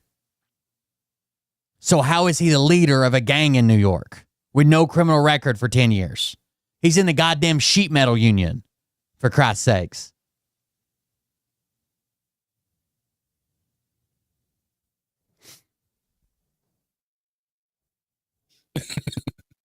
Now, there was another story today. I think it is very telling that they're forcing them to sign shit on the tarmac in El Salvador. So if this comes up again, they'll say, look, there's this signed piece of paper that says that they're a member of Trinidad Aragua. You think that holds up? No interpreters, no lawyers, no representation, no nothing. You're forcing them to sign something on a tarmac and leg shackles. It's fucked up. Something's got to come to a head. He is ignoring the Supreme Court, whether you like it or not. A universal, across the board, all 9 justices, 100% agreed, and he's ignoring them. And it's this one. That story is BertLynch.com. So it's this story. We're back in Infowars.com. Uh-oh. And this is an all-female crew that went into outer space. Let me get back. Girl power. Outer space. It went just outside the atmosphere for 4 minutes, and it came back. Gail King was on board. That's Oprah Winfrey's best friend. Katy Perry was on board. They say that she sang a song while she was up there. Here's the launch.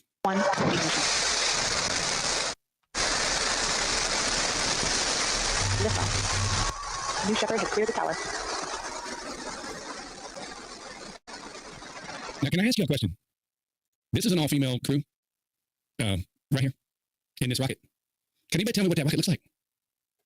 Go ahead, I'll wait. What does it look like, y'all? It's got a bunch of women in it. Yeah, okay, I'll go back here. And we have liftoff. Oh, God.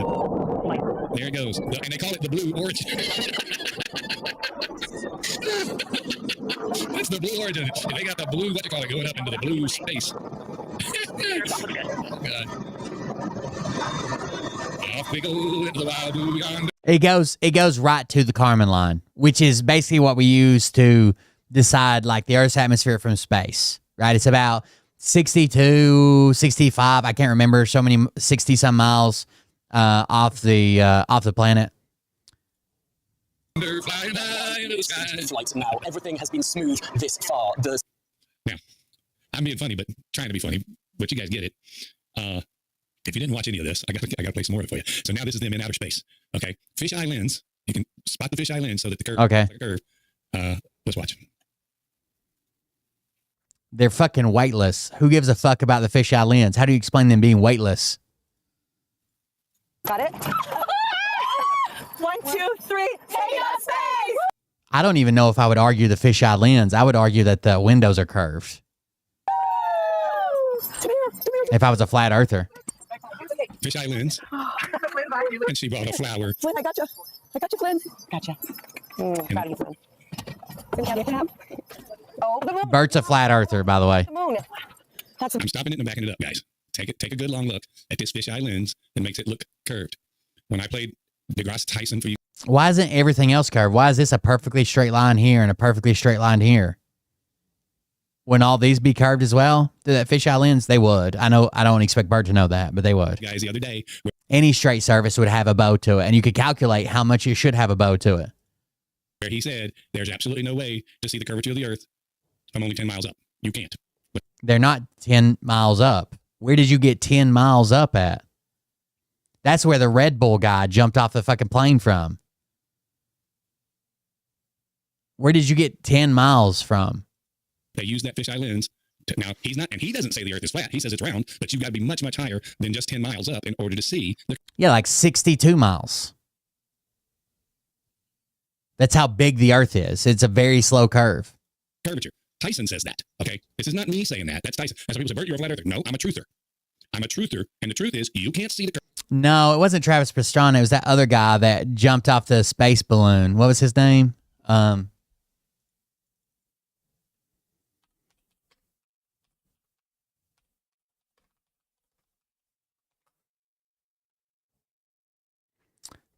red Felix Baumgartner. Right. They said he was basically jumping from outer space or whatever.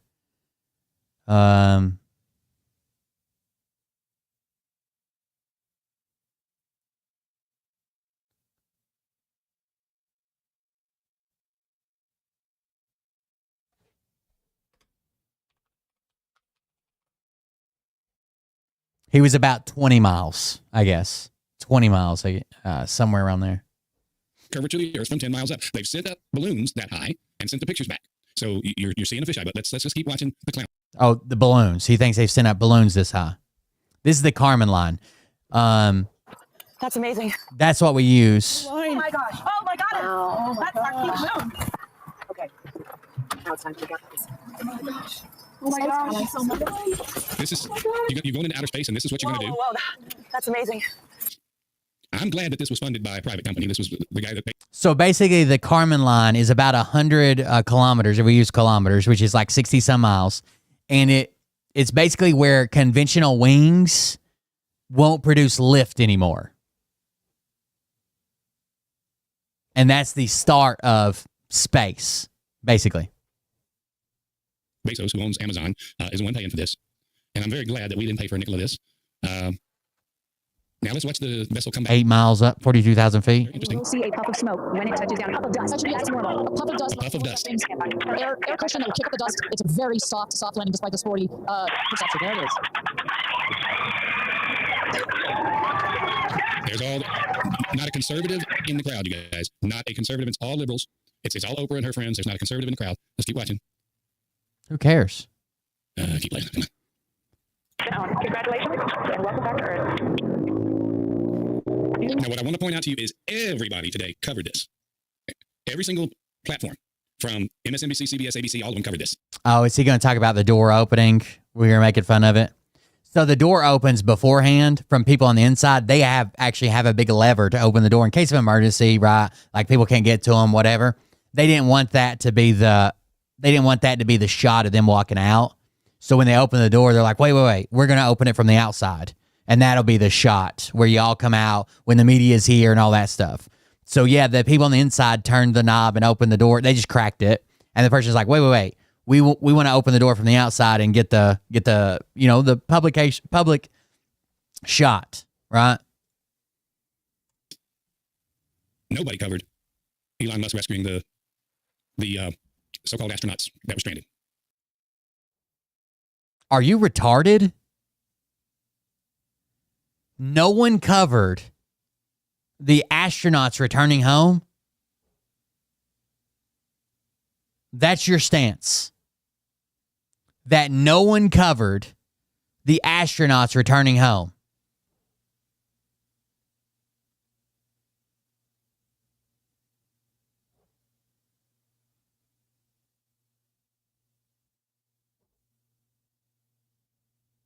I've seen way more about that than I've seen about any of this.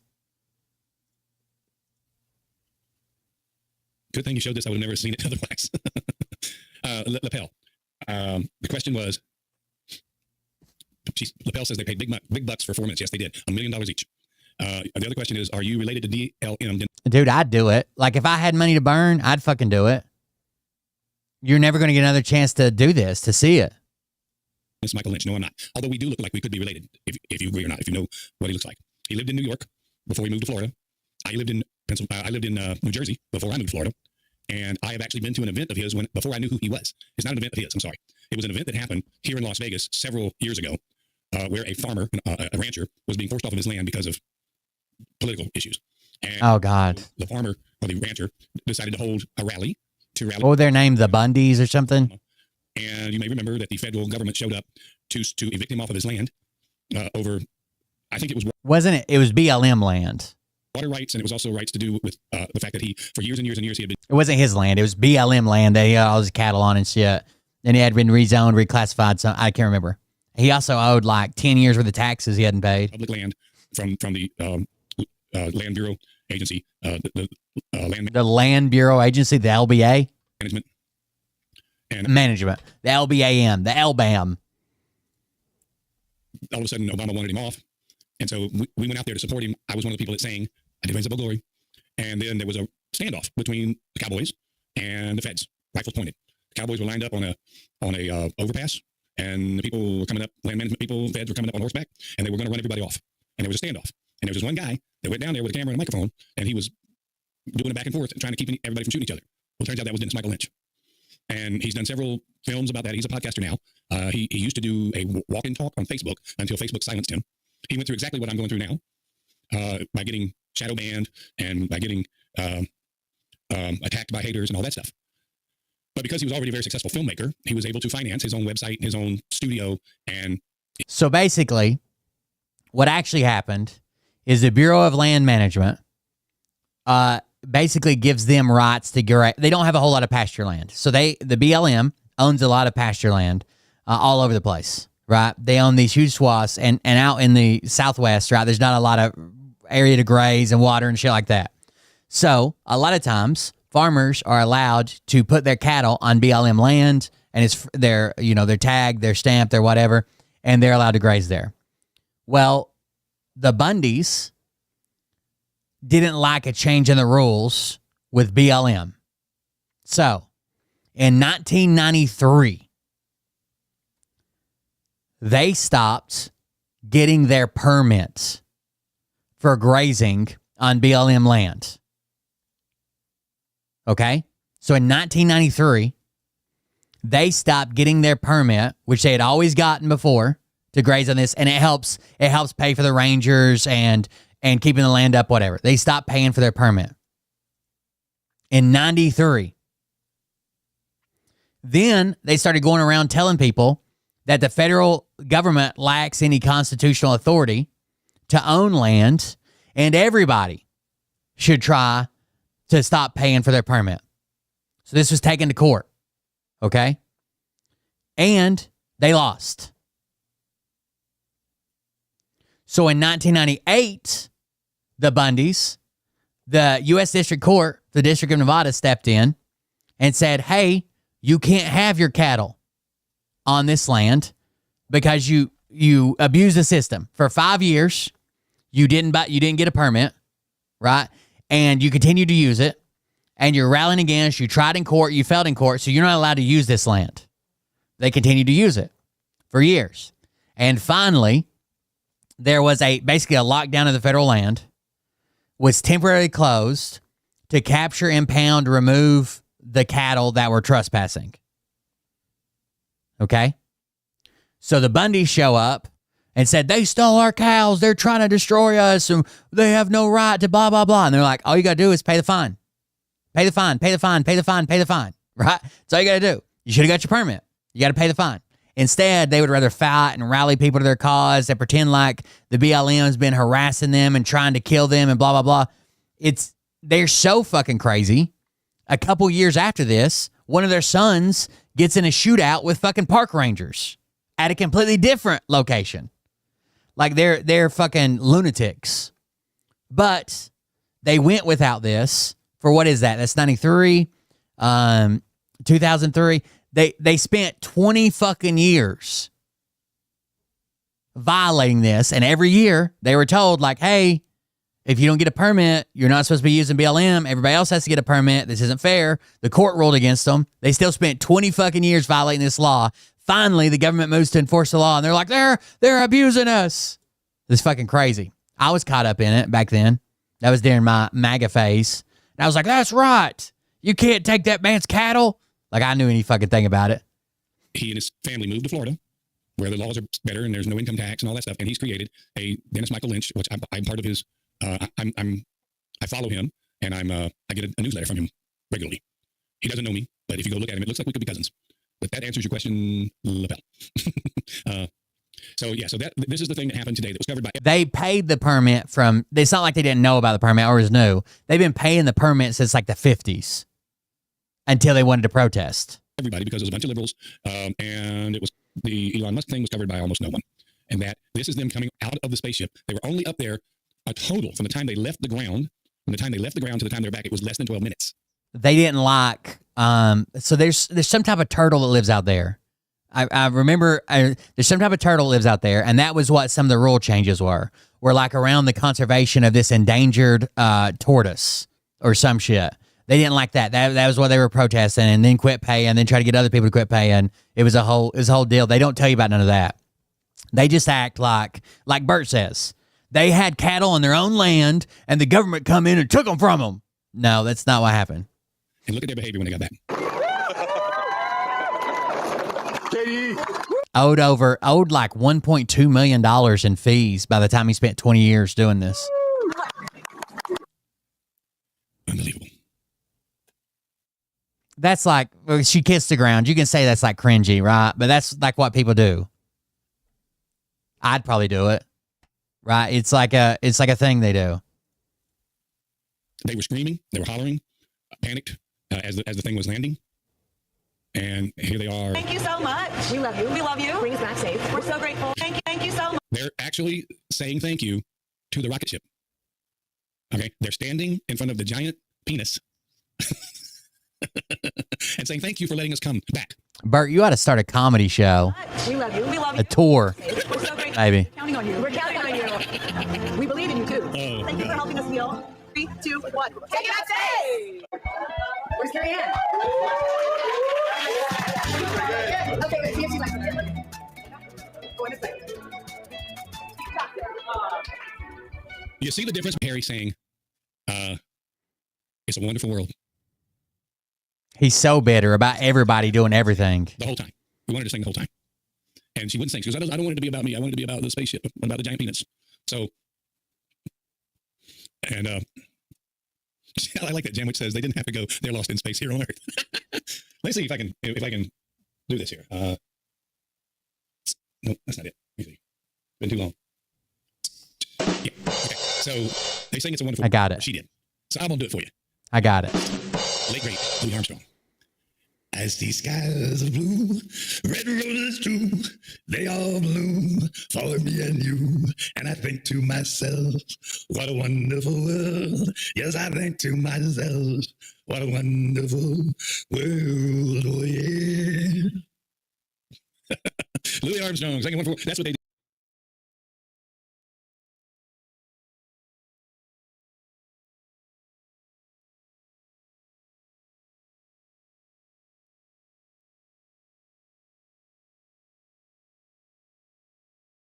Wow. That was bad. Yeah, that's what they went up to outer space to do. All right. Well, I hope they had fun. That was the news coverage all day long. It's pretty crazy. Dana, is her, Dana, I don't know how you say her last name, but I think it's Los. And she's talking about Trump and the way the way everyone is fighting, trying to make Trump look bad when they just can't do it. CNN. I don't know, dude. His approval ratings, especially with independents, are fucking rock bottom. Lowest approval rating since he's been back. What they had to say about the approval of everything Trump's been doing. You know what may be going on. Trump's doing what he promised to do. You go back to April of 2017. This is CNN, you guys. 46% of all Americans who said that Trump was doing what he promised to do. Compare that now to February. Yeah, but just because, like, I believe Trump's doing what he promised to do, I would put yes in that. Absolutely. He said he would do this shit. He's doing it. That isn't a good thing. February of 2025. You know, there was a good show that was on during the 1990s called A Different World. That is what's going on right now. We're living in a different... But liberals who are fucking saying, we told you so, are going to vote for this is so fucking stupid. 70% of Americans say Trump is doing what he promised to do. Again, compare that to April of 2017 when it's just 46%. Wow. When Americans are 24.4%. That's huge. Never been done. On the left, they have no way to combat this. The only thing that they have to do is what they've always done. Complete hysteria. No, I would agree with that. But where do they go from there? Listen to CNN, what they had to say about the approval of everything Trump's been doing. What made Dana Lash is how she says her name. If you're struggling with gum disease, tooth decay, or any other dental issues, you must see this. Did you know there is a natural way to regrow teeth and gums? Remember that. So she's a radio talk show host and podcaster as well. She does 5 or 6 shows a week podcasting and 5 or 6 shows a week on the radio. Very successful, makes good points, and not too hard to look at. Also, she's a huge gun advocate. She's very into guns, big time into guns. So we all know that Bill Maher went to the White House. Folks, oh God, Bill Maher has made the turn. He has gone from libtard. He said that Trump was nice and didn't seem like a narcissist, basically. I know. I realize That's what narcissists do, is convince you that that's not who they are. Collect and print out. Yes, the 30%, the 30% that are still saying he's not doing what he said he would do are the people who are like, I didn't think he'd really do that. I never heard that Project 2025. That's the 30%. He's doing exactly what he said he would do. I get it. It doesn't matter what you were doing regarding Obama's birth origins. I thought that was still fighting, and I'm asking you to help me fight. Oh God, here we go. We need it. Voiceover. We need to hear this. And where's the money grab? To get back to. I want to hear it. That speaks his mind. Person doesn't live. Okay, so that's enough of Bill Maher. But what Bill Maher has discovered is that Trump is real, and that Trump is a man that speaks his mind. Why does he say you're a crazy person? Because just like I did tonight at the beginning of this show, he punches back. He punches back, and he's a winner because of it.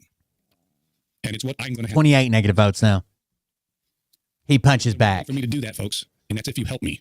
This is my website, bertlynch.com. Okay. Most of you have heard of it. Some of you that are in here now might be hearing about it for the first time. There's only 6 people in there. They've all heard of it. As you can see, there's a picture there of my studio that I featured earlier for you guys.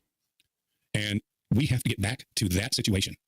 We have to get back to this setup so that I can successfully earn money with the studio in addition to doing this podcast. The two things are separate, but yet they're together. If you are an investor, you invest in the entire thing, not just this podcast, but the entire project where entertainers and podcasters and anybody who needs. I hear if you invest with him now, if you send him $100,000, you can make $250,000 per year in just 10 years. A recording of themselves can come at a very discounted price as opposed to a great big giant studio in a retail space. He claims that all these fucking musicians and all these people that needed to record albums or other podcasts or whatever were going to use his studio. He had them all lined up. Or in an industrial space where they've got millions and millions of dollars invested. We're building a studio for small productions, but podcasts are small productions. Demo tapes and demo video. Honestly, if it didn't have anything to do with Bert, especially during the COVID era, if you'd have done this during COVID when everybody and their brother was trying to start a podcast, or hell, Joe Rogan does it, right? Joe Rogan owns all of his buddies' podcasts and their studios and the real estate they live on. But if you could set up a studio that was ready to go for a podcast back during COVID and charge people like an hourly rate for their time slot and tell them they could do like up to 2 shows a week, you probably could have made money with it. Videos, voiceovers, all that. It was how we were making a living before we lost everything. The only reason I lost it all was because that one investor pulled out and left me high and dry, and the new investor dragged their feet to the new investor wasn't real. The point where it was too late. And it was a disaster. It was an absolute disaster. Why does he's got to know that the new investor was a joke? And here I am. I'm still fighting. And I'm asking you to help me fight. Come on. You were being trolled, Bert, for stealing money from the elderly. If everybody in here donated $5 right now, I could actually live to fight another day. He'd have $30. If everybody in here donated $5 right now, I'd have $30. If everybody donated $10 right now, if everybody in here donated $20, all of my problems would be solved. There's only 75 people watching. So it's not like I need a lot. There's not 75 people watching. He had 75 views. The money depends on where you're from. I mean, $10,000 to some people, and I understand that. Well, that are on a fixed income, that's a lot of money. I don't want you to send me your last dollar. But there are people out there. But he will show up in your private messages asking for your last dollar. That's 100% true. That go and spend $25,000 on Bitcoin one day and just leave it there and let it earn money for them for a long time. That's the type of investor I'm looking for. Not going there, Bert. I don't know what that means. That was the lands. But anyway, my point is, if you can donate there, that would be great. If you can also donate through Zelle, that would be awesome too, because that money comes directly to me immediately. I need it quick. Immediate bills. If you make a purchase in our store, today's Monday, I'll have it by the end of the week. Okay, you will get. The other day, I think he went from $5,000 worth of bills to $10,000 worth of bills this month. Merchandise. Everything is in stock with the exception of Raise Up Old Glory, which you can still order, and it will be sent out in the next few weeks. That's on back order. Quite honestly, I can't afford to I have to buy them before I can sell them. And I can't afford right now to purchase my own CDs from the CD manufacturer at this point right now because I'm too far behind on all the other stuff that's going on that's about to collapse on me. So the way you can help is go make a purchase in the store. I'm talking to you the same exact way that Alex Jones talks to his audience. Make Bert homeless again. MBHA. MABHA. He tells his audience that he is under attack by all of the powerful haters and that he is barely keeping his doors open. And his studio is worth millions. If he can do that, I can do this. One sock Bert. Tonight, folks. And I hate that I have to be as prescient about this right now, but it's not getting through to anybody. It's not getting, there are hundreds of you every night that are watching this, and I'm hearing from the hundreds, potentially thousands. God bless those of you that are doing that. Most of them are hate watchers or are left out. Rumble clearly does something to the numbers. They're always higher than what it actually is. But it isn't fair that you are the only ones doing it. But please don't stop. Look how many people you have active in your chat. 4? Because you're the only ones keeping me alive. But if the rest of you, someone says I'm frozen. If it's frozen, anti-Bert merch. Because it's not frozen on any of my screens. We'll make a completely unique character that has nothing to do with the likeness of Bert and make him One Sock Bert. So in this next story, I want to point out that Governor Whitmer from Minnesota was in the White House earlier or last week. Trump was talking about how good she was. And she hit her face when the cameras came on. She doesn't want anyone to know she was there. She hit her face. This is a Fox News report about that incident. Whitmer, this story, I'm going to give it to Charlie because he's the one that brought it to my attention. Well, it's really funny just because, of course, Donald Trump is in the Oval Office talking about some of his key accomplishments, not the least of which is his new tack on trade in the United States. And Gretchen Whitmer winds up in the Oval Office, and as she's there, and I thought this was a fake fight. I did too. I did too. When I first saw it, I thought it was fake too. I actually go to the New York Times, make sure Eric Lee, who's a magnificent photographer for the New York Times, snapped this picture. She's in the Oval Office with Trump, and Trump is like signing different EOs. And at one point, he's talking about efforts to. You guys may remember I'm up here in the corner. You guys may, because I didn't want to cover up the logo down below. But we can do that. Let's go ahead and cover up that logo. I'm down here now. Sorry, that was from my other website. I showed you guys that signing, and the camera panned over, and Trump spoke to Whitmer. And on that live camera shot, she was there, and she looked all disheveled. Her hair looked, and she was standing in the corner. You know, you're not supposed to put baby in the corner, but there is no corner in the Oval Office, but she's over by the door, and so she was in the really kind of as withdrawn from the event as she could get. She thought she was going in to meet with the president. Turns out it was a press conference. And so, yeah, let's continue this because I've got a response from her as well. Get rid of some invasive fish in some of the Great Lakes, and turns to her, and she comes out and starts talking about it, and she's in support of what he's doing. She also says that she's in support of what Donald Trump is doing with tariffs and with trade. And Gretchen Whitmer is the shining hope for the Democrat Party. They think that because, as you pointed out in the last hour, Clay, if you can turn Michigan, if Democrats can't keep Michigan, they're done. And so the idea that she's in the Oval Office talking in support of what Donald Trump is doing, to me, is kind of a lights out moment for Democrats. Yeah, but she also, Donald Trump also brought up election integrity issues, and that's where she kind of lost it and put the thing up and said, I'm not for election integrity. So here, by the way, he says, Governor Bert of Michigan stood glumly, this is the New York Times, in the Oval Office, hoping no one would take notice. Let's go back here just for a second. Look at her hair right here. Look at this. Look at that. And she said that she was brought in into the Oval Office without notice, and that her appearance was not an endorsement of the actions that were being taken, because at the time Trump was signing an executive order calling for the investigation of 2 of his administrative aides from his first term to investigate them because they were critical of his actions. Like, of course she doesn't support that. I would hope. Nobody supports that. You know that door is right behind her? That's the Monica Lewinsky door. What was she doing? I'm mad. For election integrity. So here, by the way, he says, Governor Gretchen Whitmer of Michigan stood glumly, this is the New York Times, in the Oval Office, hoping no one would take notice of her or take her picture. She found herself an unwilling participant in President Trump's unending reality TV show, with photos of her rocketing around group chats of Democrat strategists who wondered what on earth was she doing. It's remarkable. Well, this is supposed to be the future of the Democrat Party, and that photo of her hiding in the Oval Office, first of all, she went. If you truly think that Trump is the Antichrist, right? If he's Hitler, maybe don't show up in the Oval Office. Now, what I'm going to do is I'm going to play for you her response. I mean, that's kind of her job. She was there talking about recovery aid for the Northern Michigan ice storm people. To that, when she was on a talk show with a liberal commentator back home.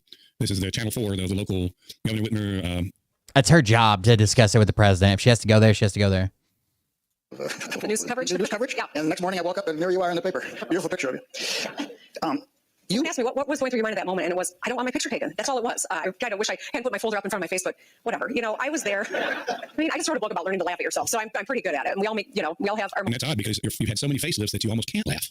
But I digress. moments. But I guess what I'd say is, I checked in with my staff this morning, as I do every single morning, and We have 55 Bert's jealous he can't get a facelift now. Michiganders who are on day 15 of not having power in northern Michigan. There it is. There's a big ice storm there or some If you live in shit. Michigan and you're called a Michigander, that's the best reason I can think of not to live in Michigan. So I was in Washington, D.C. to try to make sure that we can get a federal declaration of emergency and get help. You know, the fact that it's been 15 days when the temperature has gone below freezing every single 24-hour period during that 15 days, and that these are Michigan residents who are hurting, who are in rural parts of the state and have very small providers. So that's enough of her, but we're talking, stood by him, his emotional story. He's sharing his wife's health issue. His wife woke up unable to walk. I hadn't heard that part about his wife, and I'll have to check into it. I don't get a chance to watch DML as much as I used to. He did a thing on Facebook. He's not one of my go-to guys anymore because I just only have so many hours in the day, but I'll go check that out. She did support him all the way through. Now, the two of them had a production company for years, and they made movies. The movies were documentaries, and it was a lot of them were on the southern border. Very smart guy like this, and I want to walk every day. And I thought how I have spent my whole life, Mr. Pags, Joe Pags, which I've Skin holes. Surge of imports of Chinese tires for passenger cars and light trucks. The surge caused production of U.S. tires to drop, domestic tire plants to close, and Americans to lose their jobs.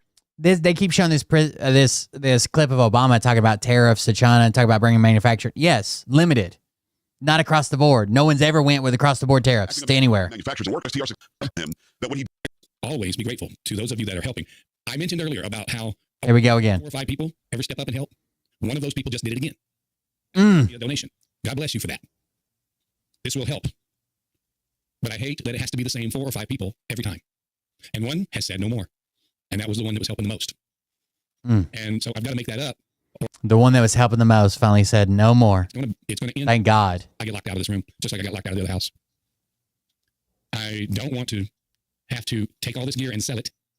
Why does he have so many excuses of why he can't get a job? In order to just have a place to sleep. But that's what I will do before I make my poor cat start sleeping in the car again, because it's hot outside now. So if it comes down to the knock on the door, that, hey, you know, you got to pay or get out, and that will come this week, then this stuff's going. I have no choice. Here it is, Bert Lynch.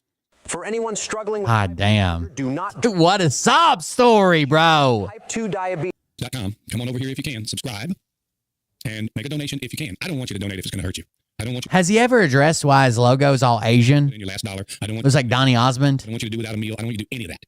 But if you are able to donate, you're donating to a good cause. You're donating to somebody who comes on here every night and tells the truth.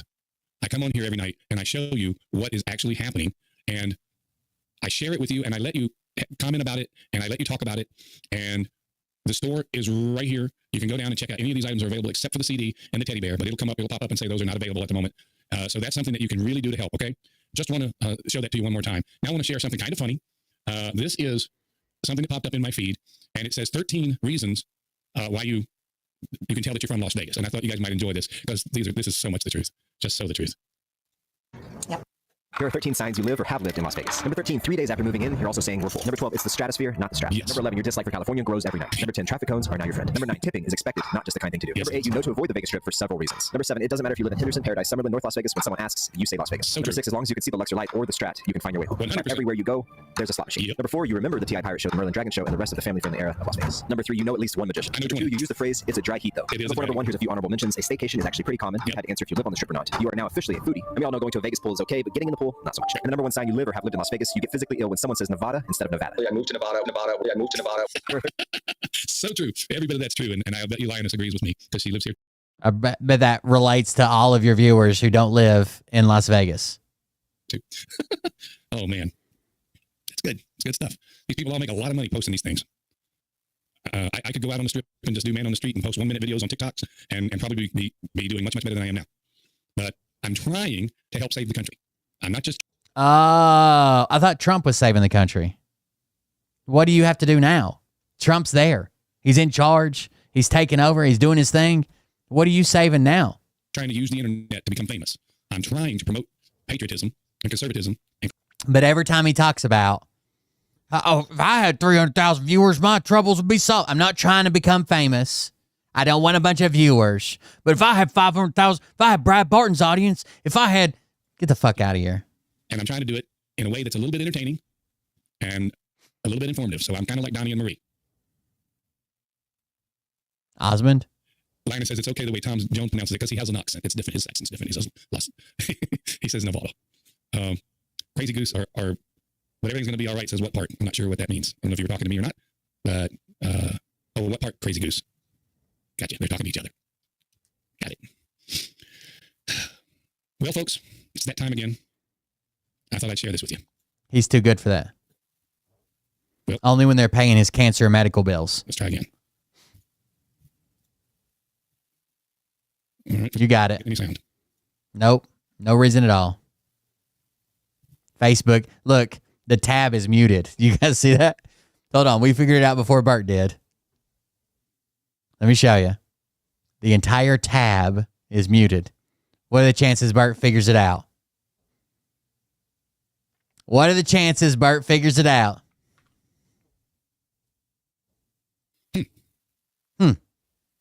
Weird. I don't know why the sound's not playing on this. I don't know. Oh, well, the sound's not playing. Oh, it's weird. The sound should be playing. It's not playing.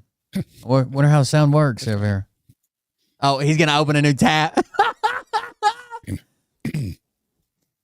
Better try it again. Close that one. Not a problem. And that happens. Close that one. Open a new one. We can find it again.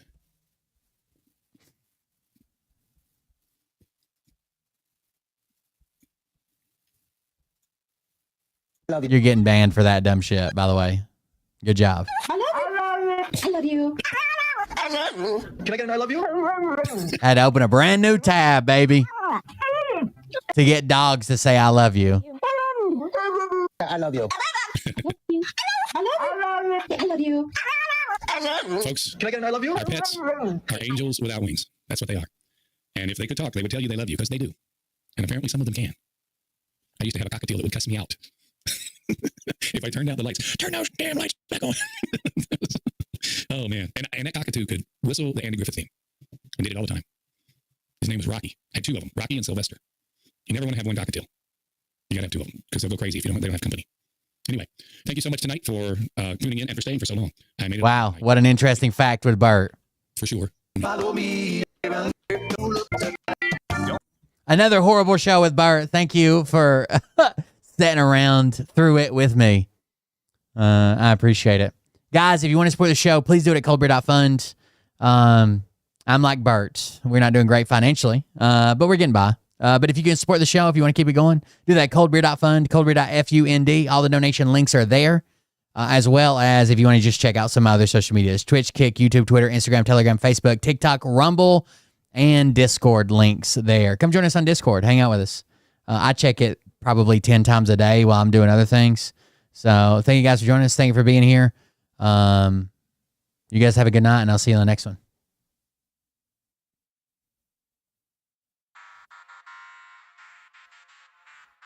But I can tell you this about if this douchebag happens to see this particular show, you don't. Yeah, the start of it is, J-Bird. Call out the people. If you wait till the replay's posted, the very first part of it is the whole first hour is him against everybody. Forking balls. You don't have balls. Okay, Scott. Here we go. I think I started some shit. Listen off, it's about to get lit. Get the place in the best, you know that stage is set. You better buckle up, cause you ain't seen none yet. Here we go, I think I started some shit. Listen off, it's about to get lit. Get the place in the best, you know that stage is set. You better buckle up, cause you ain't seen none yet. And they say that I'm a lunatic. Well listen, bitch, I came equipped with a quick wit and a 6th sense for the stupid shit. Where my true believer? Y'all need Jesus. Praise the Lord, head to the extreme. All these false fucking prophets who profit off of gossip. Worshipping drums, cocking, begging for a throat deposit. Swinging fucking meat hammers like four in a thong. He's strapped to the shaft, beating his chest like he's King Kong. Starving for That was, I've had enough of it. That was it. I was done. Baby eating lizard people, alien sex. What's next? Trump in a dress, fucking Flynn on his desk. A retard in a vest. There's places where you can say retarded shit, and there's places where you can't say retarded shit. Powers. Here we go, I think I started some shit. Piss them off, it's about to get lit. Get the place in the best, you know that stage is set. You better buckle up, cause you ain't seen none yet. Here we go, I think I started some shit. Piss them off, it's about to get lit. Get the place in the best, you know that stage is set. You better buckle buckle up, cause you ain't seen none yet. I used to find clues too when I was high on shrooms. I found myself a tunnel that led to Jason Q's bedroom. Open his closet, I found some of his meat rockets. I strapped it to my shoes and then I flew through the roof. I found myself in orbit strapped to an F-16. High on amphetamine. Have a good night, guys. See you on the next one. Baby, oh, and saluted the troops. I'm gonna go wear an extra pair of socks tonight just to prove I have them. Wait, stop. What? Have a good one. I'll get my files. Wait, what are you doing? It's a stop. Hold on, fucking stop, dude. Come on, seriously. My mom's an alcoholic. Oh, give me a. Oh my god, damn it.